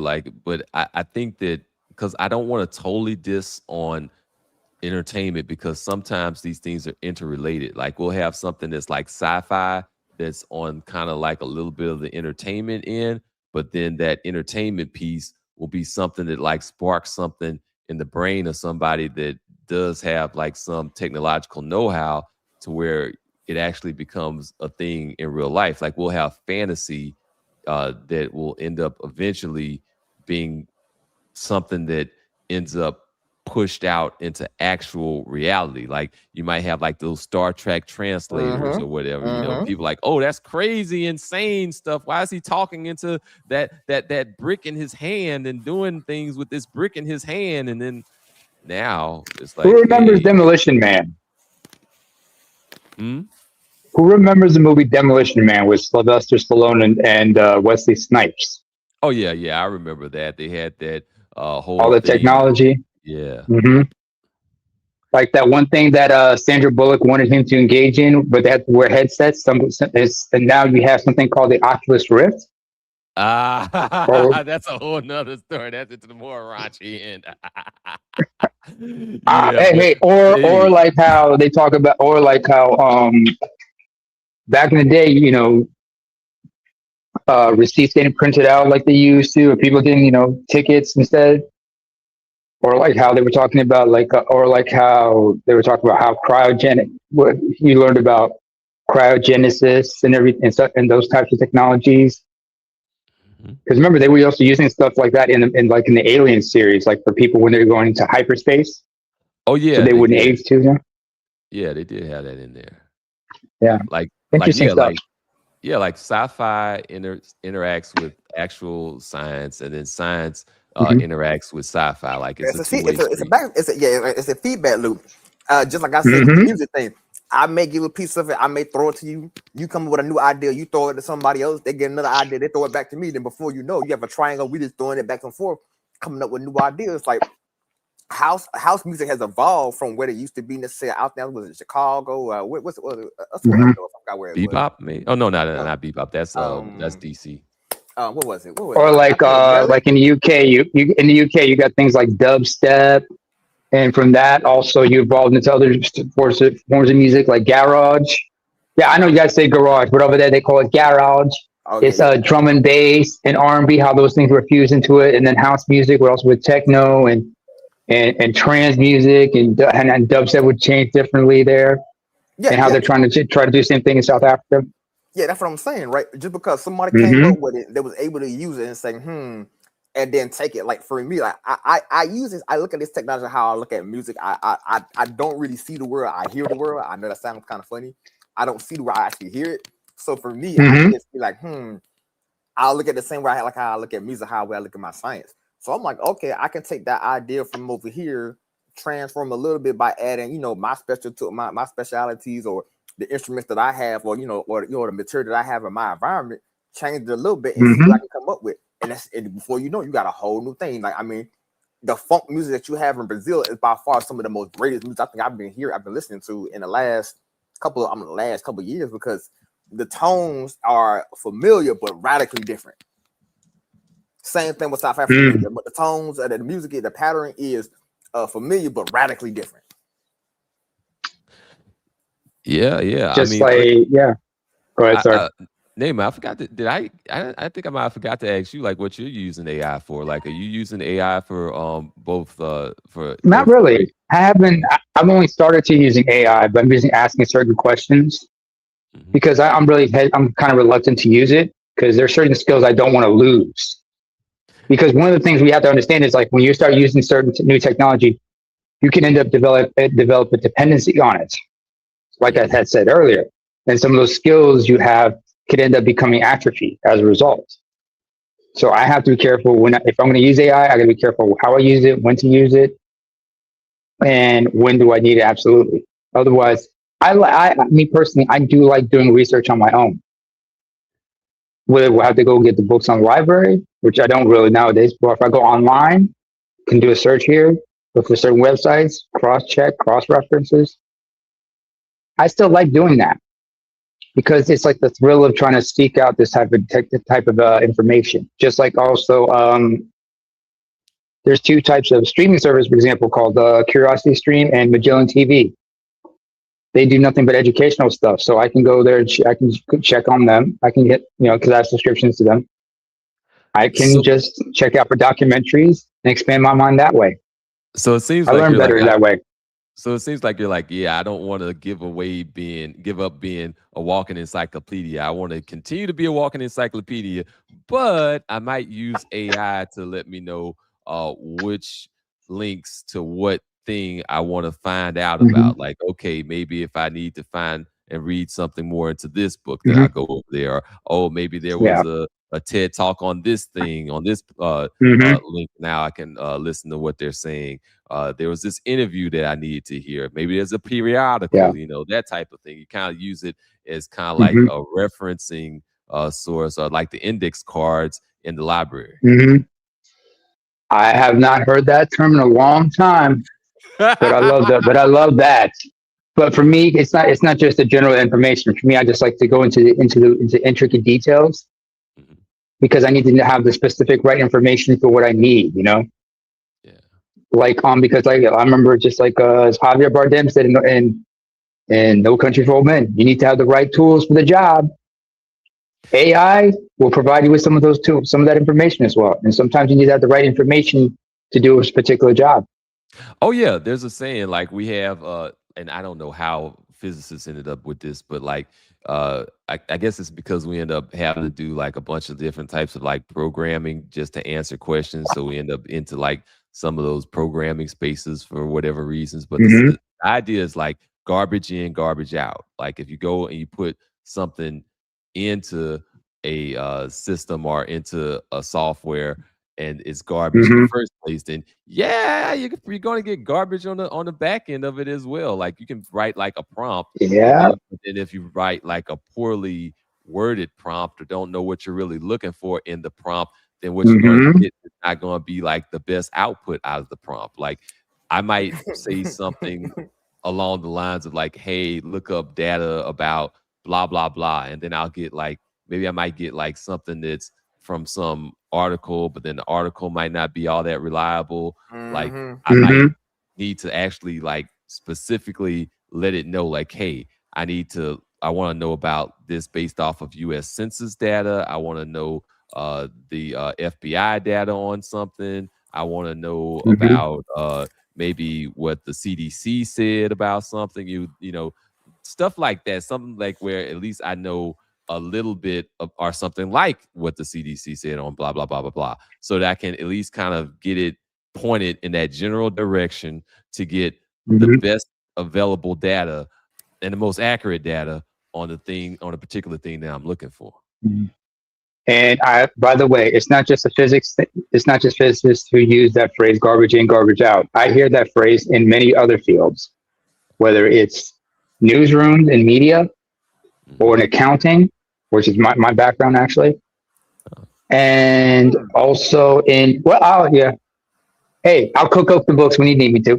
Wink, wink, wink, wink, wink, wink. I'll help you out with a budget. I will help you out with a budget if you need me to. But it's important that we understand, like, you know, what kind of skills are we losing when we develop that dependency? Because one thing I've realized about the internet and technology, instead of bringing us together, it's just further isolated people. And some generations who grew up in the digital era, who don't understand, you know, the significance of the analog era of how important it is to have social skills, can end up being just trapped in that type of mate. And it's trapped inside that box, of course, or cubicle, if you will. So it's important to have, you know, both. You got to learn how to use these tools, but not depend on them too much. I think it was said earlier. I think it was. I think Hot Sauce said this earlier, or Mr. Ruffin. I'm sorry, Mr. Ruffin. You know, it depends on when it's actually introduced to the individual. For me, I think I didn't get my first phone until I was in high school. I didn't get my first phone until I was like around 22, 23. Yeah, right. And I think that's actually the problem. Like when you're trying to necessarily base your society off of this. Now, granted, like you said, if you're trying to give your 2-year-old, you just putting like, oh, you put a pad in his face and then say click it, and you know, to entertain him or whatever. That's one thing, right? It's a difference when you give your kid, okay, all right, let me try to make this circuit board first. Let me teach you how to solder first. Let me show you how to understand electrical flow. Let me say, when I break all these things down to you, and then I give you a computer or a tablet at 15 or 16 or 17 or whatever, you're looking at this thing, you're like, I wonder how many volts it is. I wonder how much the screen, how much electricity the screen uses. Like now you're looking at the device on a vastly different way instead of like, oh, this is a toy for me to play with. Yeah. You know what I'm saying? I mean, just like how when I was younger, I was playing with Legos. That taught me about physics, but also allowed me to be a little more creative. Exactly. Because then that's the thing right there. You got to learn to think, and watching cartoons like I did, you know, 80s cartoons and early 90s cartoons, that also influenced me in understand and trying to comprehend other things. Even though in those days, the cartoons were educational. Certain cartoons at the end, they would always have like an educational segment that made you want to think. Not to mention there were other educational shows that helped me try to understand things. Like I'm sure this because you know Inspired Truth might remember certain shows. Like, you know, we all remember Sesame Street as little kids, but but before that there was the Electric Company from the 70s. That same production also had 2 shows that were very important. One was called 3-2-1 Contact. That was about science. That was short. That only ran in the 80s.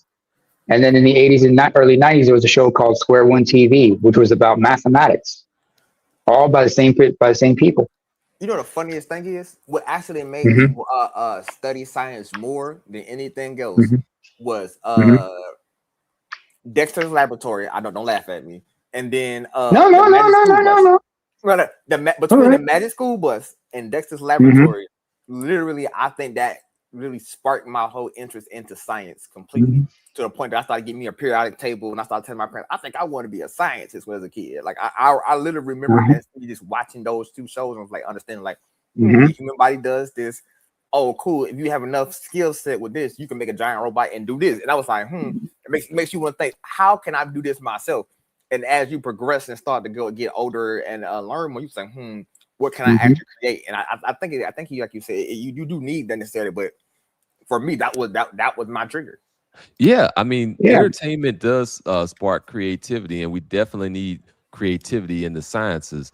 I think that a big part of what we saw transition and what we saw come into play was a little bit of the guardrails being brought down a little bit. Like we had Mm-hmm. in previous eras, we had like that whenever you brought anything to the floor that was any political issue or whatnot, you had to tell both sides of it. Like that ended up kind of getting chopped off and going away, and then we ended up Mm-hmm. going into like hyper marketing to kids, like that used to be like an off, off, hands off, don't touch it, don't mess with, don't put marketing directly to kids like this and in all of the TV programming.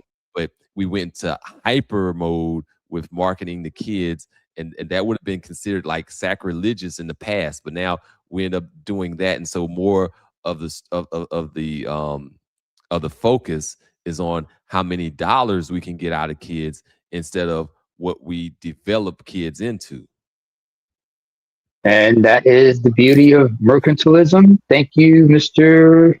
Bernays, who was a nephew of Sigmund Freud, and he understood marketing that way. And also, I would also say this: what also inspired me what intrigued me to become more open and try to expand my mind about learning new things. Two things. When I was a kid, I remember I used to watch a show that was about technology based. It was a technological show called Beyond 2000, based in Australia. And they would talk about interesting things that were going on in medical advancement, things that changed like this, that, and the third, and how was it scientifically proven. Also, watching documentaries about by National Geographic also expanded my mind as a kid growing up. So watching those documentaries made me intrigued about a plethora of things.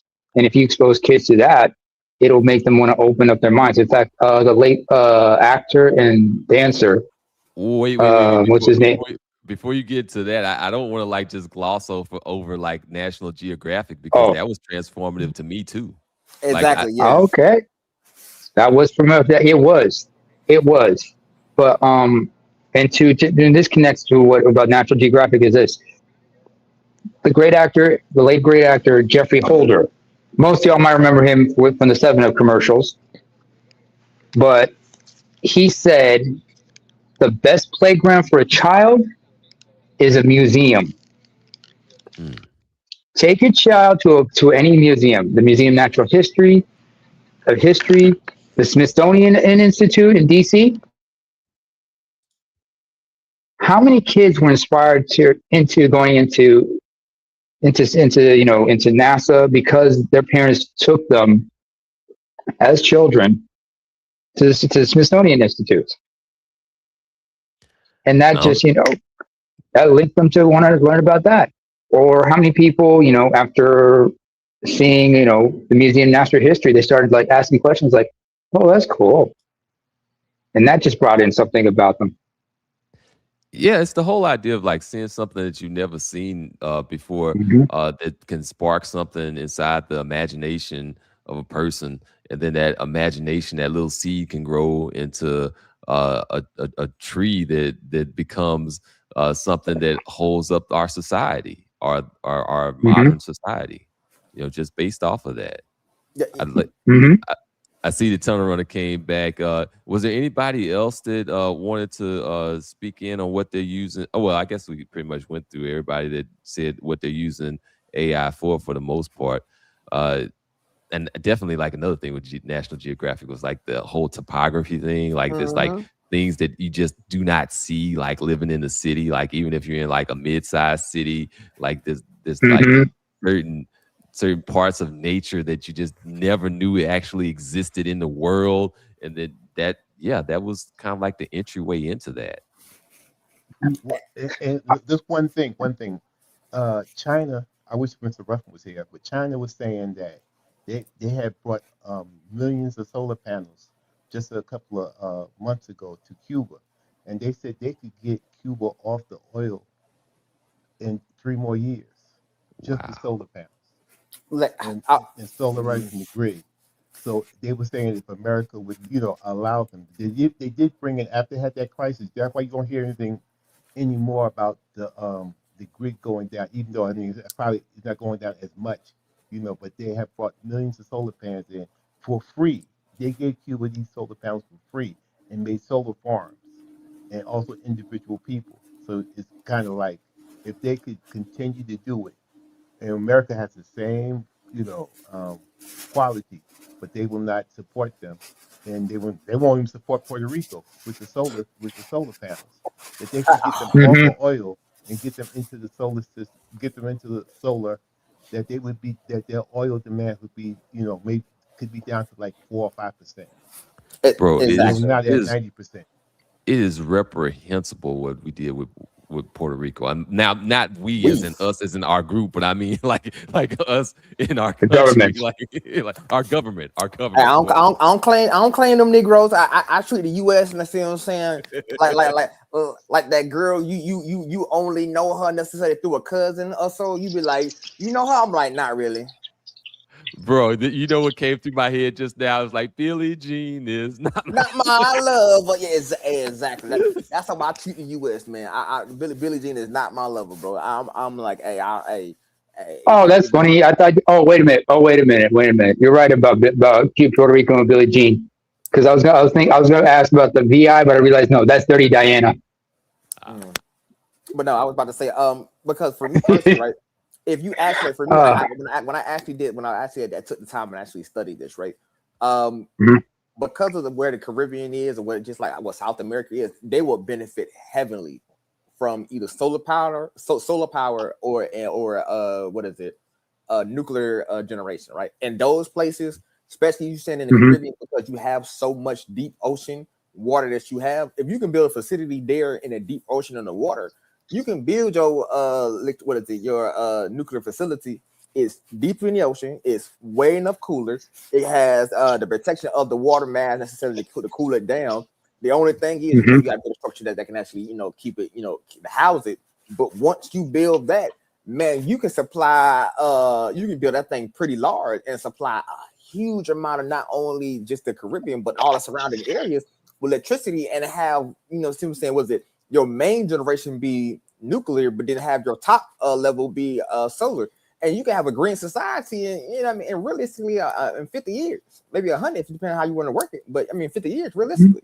Yeah, a few like small modular reactors would get the job done if you want to go that way.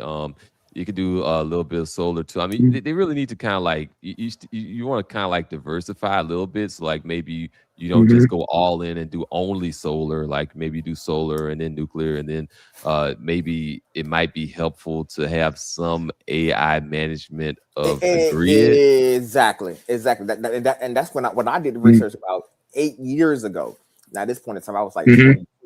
When I looked into it, I was like, oh yeah, if you actually get these things up and set them up, you could have like this. When people say this utopian world, you can actually build a utopian world necessarily in the I don't mean to use like a pure utopia, because pure utopia is actually hell. But you can have a greater society necessarily where you're not destroying the environment. Like I said, holistic. That's my main thing is always holistic. If you have more a holistic an environment, you don't have to worry about having algae blooms destroying half the fish population like you got now currently in the Caribbean around America, right? Oh man, that was crazy. I remember that. Yeah, you wouldn't have these issues because the environment would still technically be the same, and you can still eat off the environment. Like for me, I think it is the technology is not the problem. I really believe that it's the mind of the person wielding the technology. A sword it can be just a clump of coal or steel or alloy that we just shaped. You can shape it into a pot. You can shape it into a fort. You can shape it into a spear. You can shape it into a sword and kill 1,000 people. But you're the one who shapes it. I think you kind of like hit on to something that like maybe most people might not even like realize that like as we transition out of like because we transitioned out of these different periods, you know, like we had the agricultural period, then we had the then we had the industrial period, then we had the information technology era. Like I think as we kind of like go into these transitions, it's not so much about just like okay, just turning a wrench, and it's not so much about just putting the same car door on this car anymore. Like we actually have a transition into certain valuable skills like judgment. Like now judgment becomes more of an issue. It's like, okay, you have a more powerful tool. Now, what do you do with that tool? You have to have an discernment and judgment. Like this and systems thinking, like not just thinking about, okay, what is this thing going to do in this short-term period here for this one particular thing? Like, how does it relate to the broader system that you're dealing with? Like we have more demand for critical thinking now than ever, but it might have got kind of just like glossed over some people's heads, and people just thinking like, oh, okay, yeah, you just kind of push this button and then the AI answers stuff for me. Like, no, there's a lot of critical thinking, judgment, and relationship building that we need to be putting into practice going forward in the future. Like we're demanded of more, not less. I think the problem is like the human nature of it, to your point, because I forgot the name. There was a philosopher someone mentioned to me is like we have 21st century technology, but medieval societies with prehistoric thinking in capacity. Because remember, we're still animals. Remember, at the end of the day, and sometimes ethics and morality sometimes may be applicable or not, depending on the person and what their deal is. But I also think it's like, you know, when you want to advance, as Seneca once said, you know, progress leads the willing and drags along the reluctant. And there's always going to be pushback. I think it's but I think it's the culture of the people that's using it. Like I said, I go back to gunpowder again, right? And in the hands of the Chinese, gold was a gunpowder was what we know today to be gunpowder, right? Was used as a decorative, festive thing for, you know, for fireworks, for fireworks, right? But in the hands of the European, it became the most dangerous quote unquote weapon necessarily of this era, right? It was like the Chinese knew how to make. Technically, they already had guns. They called it the hand cannon, right? But they just said, well, you know, this is where as far as we're going to push this in another direction, right? I think it's necessarily the society and what technology actually lands. Like, I really believe that's the issue. Like, because even drone technology or the drone fighting, I thought of that stuff probably 25. Don't know how old about 20, around 21, 20. Well, 20. I started thinking of having drones in this setting, using them in different ways for combat, because I'm just a war nerd. I just am, right? I started doing that. But if I was in a different society, or let's say if I was in a society that wasn't so fucking crazy, I probably would have said, hey, maybe we should look into this. Then who knows who knows where it could have been, that idea could have came from or went to there, right? But me being in said society and knowing where the fuck I live at, I'm not going to suggest that kind of information. But what I'm saying is, it's just like, I think it's just a society in which the material in a person that it lands in the hand of a certain person. Because one person can see it and say, I can use this to do this. Another person say I can use it to do something else. Absolutely. Just I think that for a society to survive, it needs to have the right combination of a destructive culture and a productive culture. Like you have to have the ability to kind of protect yourself and maybe in some cases destroy enemies that may end up getting involved against your interests. But at the same time, you also need to build on things and produce things and have like an actual productive culture and structure that moves humanity forward to the next level. Like, now I think we're going to be confronted with that more than we were before. Like, because we're not going to be able to have that thin veneer of the mask that we wear hold up anymore. Like, we're not going to be able to rely on, oh, we're the greatest because we say we're the greatest. We're going to have to actually show it now. And you're going to have to be confronted with whether your culture is more of a destructive culture or if your culture is more of a productive culture. And I think that that's pretty much what we're presented with. I'm gonna let you get a few thoughts in, and then I'm gonna get to a few closing statements after that, Naima. Oh, yeah. And by the way, it's good that like your avatar kind of has that yin and yang on there, that destructive and productive right in there. That's segue. Yeah, it's the Nordic version with the two wolves. Yeah, there's a Nordic type of version of the yin and yang they have of two wolves, one chasing the sun, the other chasing the moon. So it goes to that. I will say, since I'm up in Norway, I've noticed that type of change that we're talking about, how people are trying to transition from oil-based to alternative energy sources.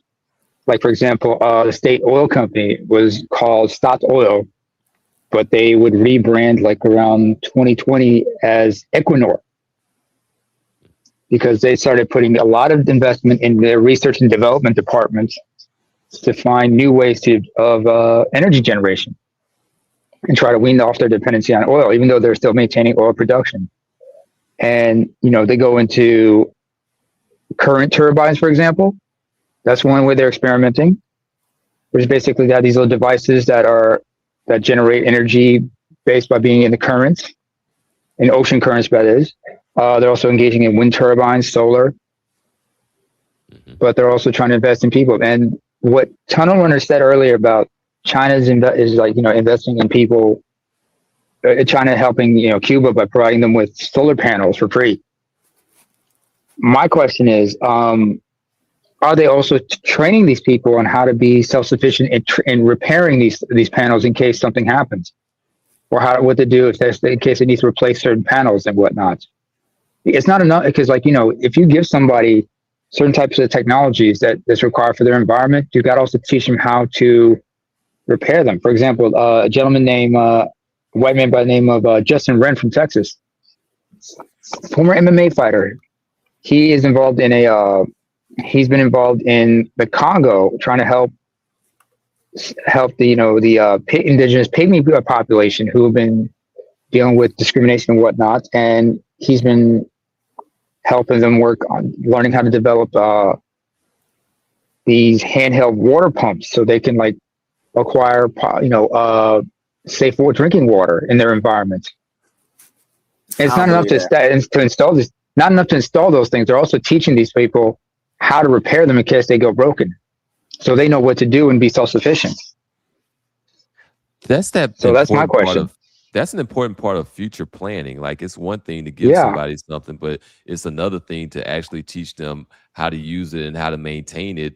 And in the American context, I'm kind of ashamed to say it, but we would have probably just handed it over to them and just created a captive consumer where, okay, now you have this little part in here, this plastic that broke. Now you need us to come over and fix it. Now you need us for this. You need us. It just kind of becomes. And that's and that's the capitalist aspect of it, because you understand after sale installments and whatnot, after sale payments, like. Same thing when you have to acquire drones from another country for research on your topography. It's not enough. They're not just going to sell you the drones and teach you how to use them. They're going to send their own technicians, their own repair crews down there, and the only way you can make money is by leasing them a certain airfield and whatnot. That's the only way you can make money off it, and that's the only way you can balance the books. Because you're just in debt, trying to cover the costs for the sale and for to acquire these things, and also the after sales costs. Excuse me, but go ahead. That's where that's where your accounting skills are coming in. There, it's like, okay, hey, this is how this thing actually works. Follow the money.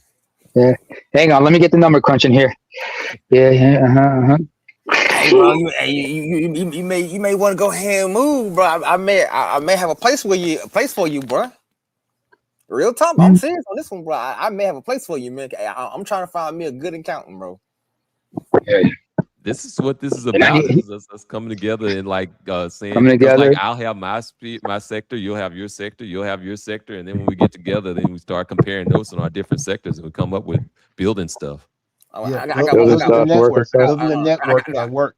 I got one question. Well, so what country you live in again, bro? Just quick question. I'm in Norway. And also, but you know, if you can't get me, you know, you always got Black Guru. Black Guru's in Chicago, and he's a long time accountant. You know what I'm saying? That CPA who knows how to help you guys. He hiring from me. He gave me a big. He know what he did. Goddamn. He know what he did. So you know. Come on, man. Don't be me. Hey, come on. I'm sure y'all can work things out. You know. He's overhead. You know. Respect. What? But he running from him, bro. Like he out there with a tunnel running out there with them coconut pancakes. He out there ducking me. But it's okay. I'm gonna find him though. Gotta get He in love with the cocoa. I gotta make mine blueberry. Like I'm getting hungry now, and I forgot my coffee is like all the way in the kitchen. It's like, oh, it's super cold now. Hey man, that's an iced coffee. I'm glad I gave up drinking coffee a long time ago. You know, I'm glad I don't need that caffeine. Oh, I love it. But everybody needs that caffeine fix. Yeah, I know y'all love it. I can't live without it. I gotta have it. I understand. I mean, I can't even blame my granddad on that one. Like his thing was, you know, having his daily coffee, but I didn't even really get it from him for real. Like it became something that I got after I started working. Like I started working and it's like, okay, I'm gonna need to stay awake. Let me go ahead and guzzle down this coffee, and I just been doing it ever since. Oh, but before how do you take your coffee? Shoot, I'm bad, man. I do it with both the cream and the sugar, or better yet, if I can have like the thing that has both the cream and the sugar in the same thing. You know, those little that's understandable. Mm-hmm. Yeah, I like mine to taste good. Hey, bro, and not everybody's a heathen out here drinking black coffee straight from the ground and shit. See what I'm saying? You know, some folk be out here doing that. I ain't one of them people. I'm a civilized person. I like my milk and sugar. I'm married to the Colombiana. I'm an expert, Mm-hmm. you know, and I do the espresso, but I also like coffee with cream and sugar. And, I do it all. And sometimes I like my coffee like I like my women, light, bright, sugar delight. I caught that. Wow, I was I like surprised and moving, shocked bro. that they had coffee. Like when I went out to Hawaii to visit one of my cousins who's no longer with us. Like you know, rest in peace. Rest in peace to him. Like he showed me a good time and stuff. You know, I got like one of those Hawaiian fish, and you know, his wife cooked like some poi for me and all that good stuff. And like so, yeah, it was a cool trip and stuff. But I was like surprised at like all the different topography that you have on Big Island. You know, like you know, Kona, like that. You have like desert and cacti over there, but then you have like some stuff that's like super tropical. But like the bottom line is like they have coffee too. Like they have like coffee plantations or coffee farms or whatever you want to call it. Man, this is why I said that feedback loop, like where in the sense that like, cool, I can take this one music and plant it in a new environment and it sprout something brand new necessarily. The same way that the coffee, it does the same thing, or music. I put it in a new environment, give it to the people, and say, "Hey, what you gonna do with it?" And then will you be surprised what you come up with, man?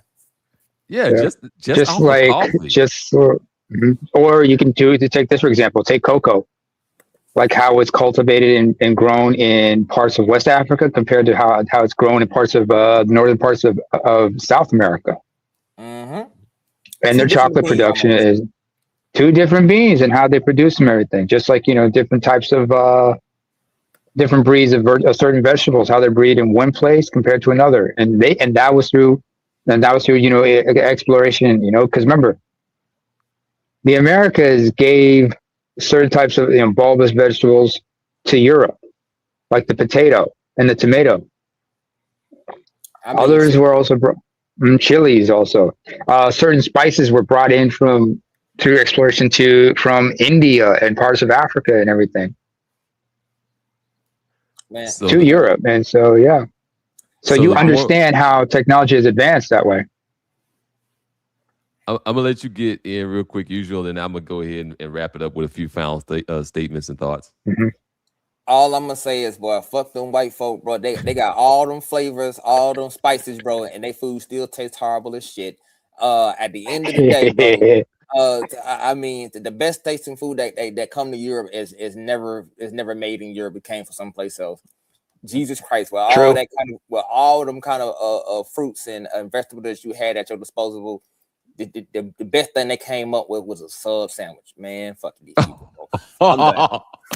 It sounds like you salty, like you mad, you like really get your food game up, man. I mean, bro. Hey, to his point, to your point, Zulu. The term sandwich comes from England because there's an estate called Sandwich. The Earl of Sandwich, yeah. I'm sorry, sandwich. We were supposed to describe. They call it sandwich.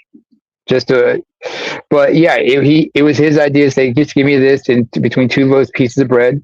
And that's how the sandwich came. Gambler though, like he was a degenerate. He was playing cards while he was playing cards and everything. Yeah, while one hand holding a sandwich, and I'm about how the hell did that come about? And that's where the sandwich revolution came away.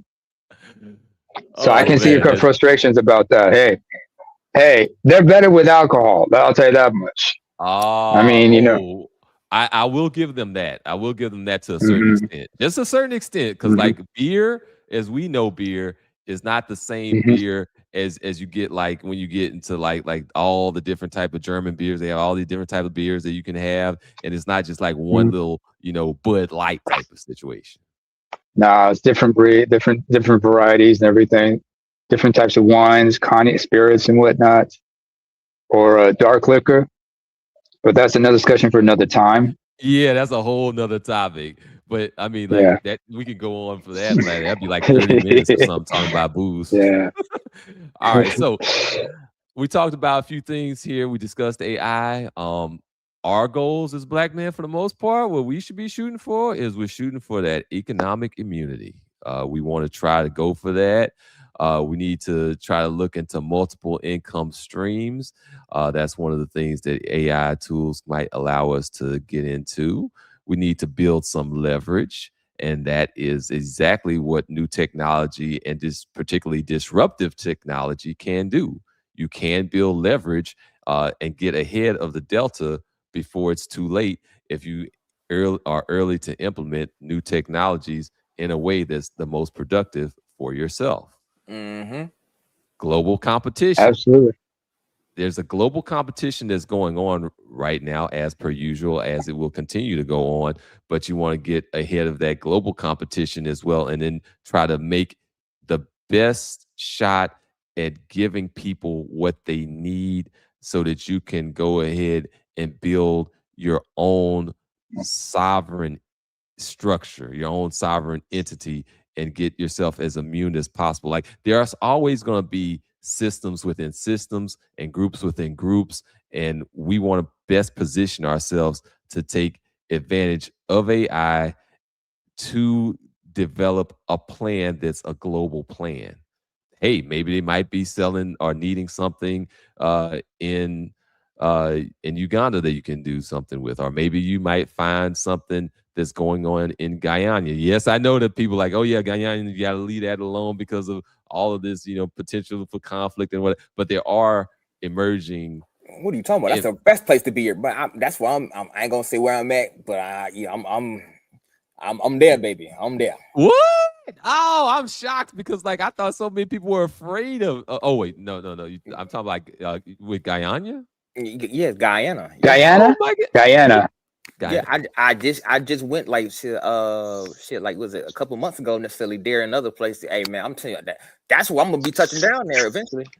Man, their GDP is expected is projected to blow up, like with the resources and everything that they have, but like they're expected to grow significantly. So whoever can get at the ground floor ahead of that, exactly. Yeah. offshore, all that. Not to mention, but the question is, how will they manage it, and how will they able to make sure that the resources get there? Because one of the biggest problems you have to consider, and this has to do with statecraft and management, is to make sure that corruption does not infect the system to the point that it becomes completely incompetent. You just gotta shoot people, bro. Or make sure you just gotta shoot people, bro. That is something, a little bit of something to that in a way, yeah. But I agree with him. You gotta make sure you got make sure you got enough, whatchamacalls lined up, and let them know, like, this one's got your name on it if you try anything. And they do it in China, bro, and that shit worked perfectly, bro. Hey, Jack Ma, we ain't heard shit from him since, did we? Incentives and disincentives, carrots and sticks. Carrots and sticks.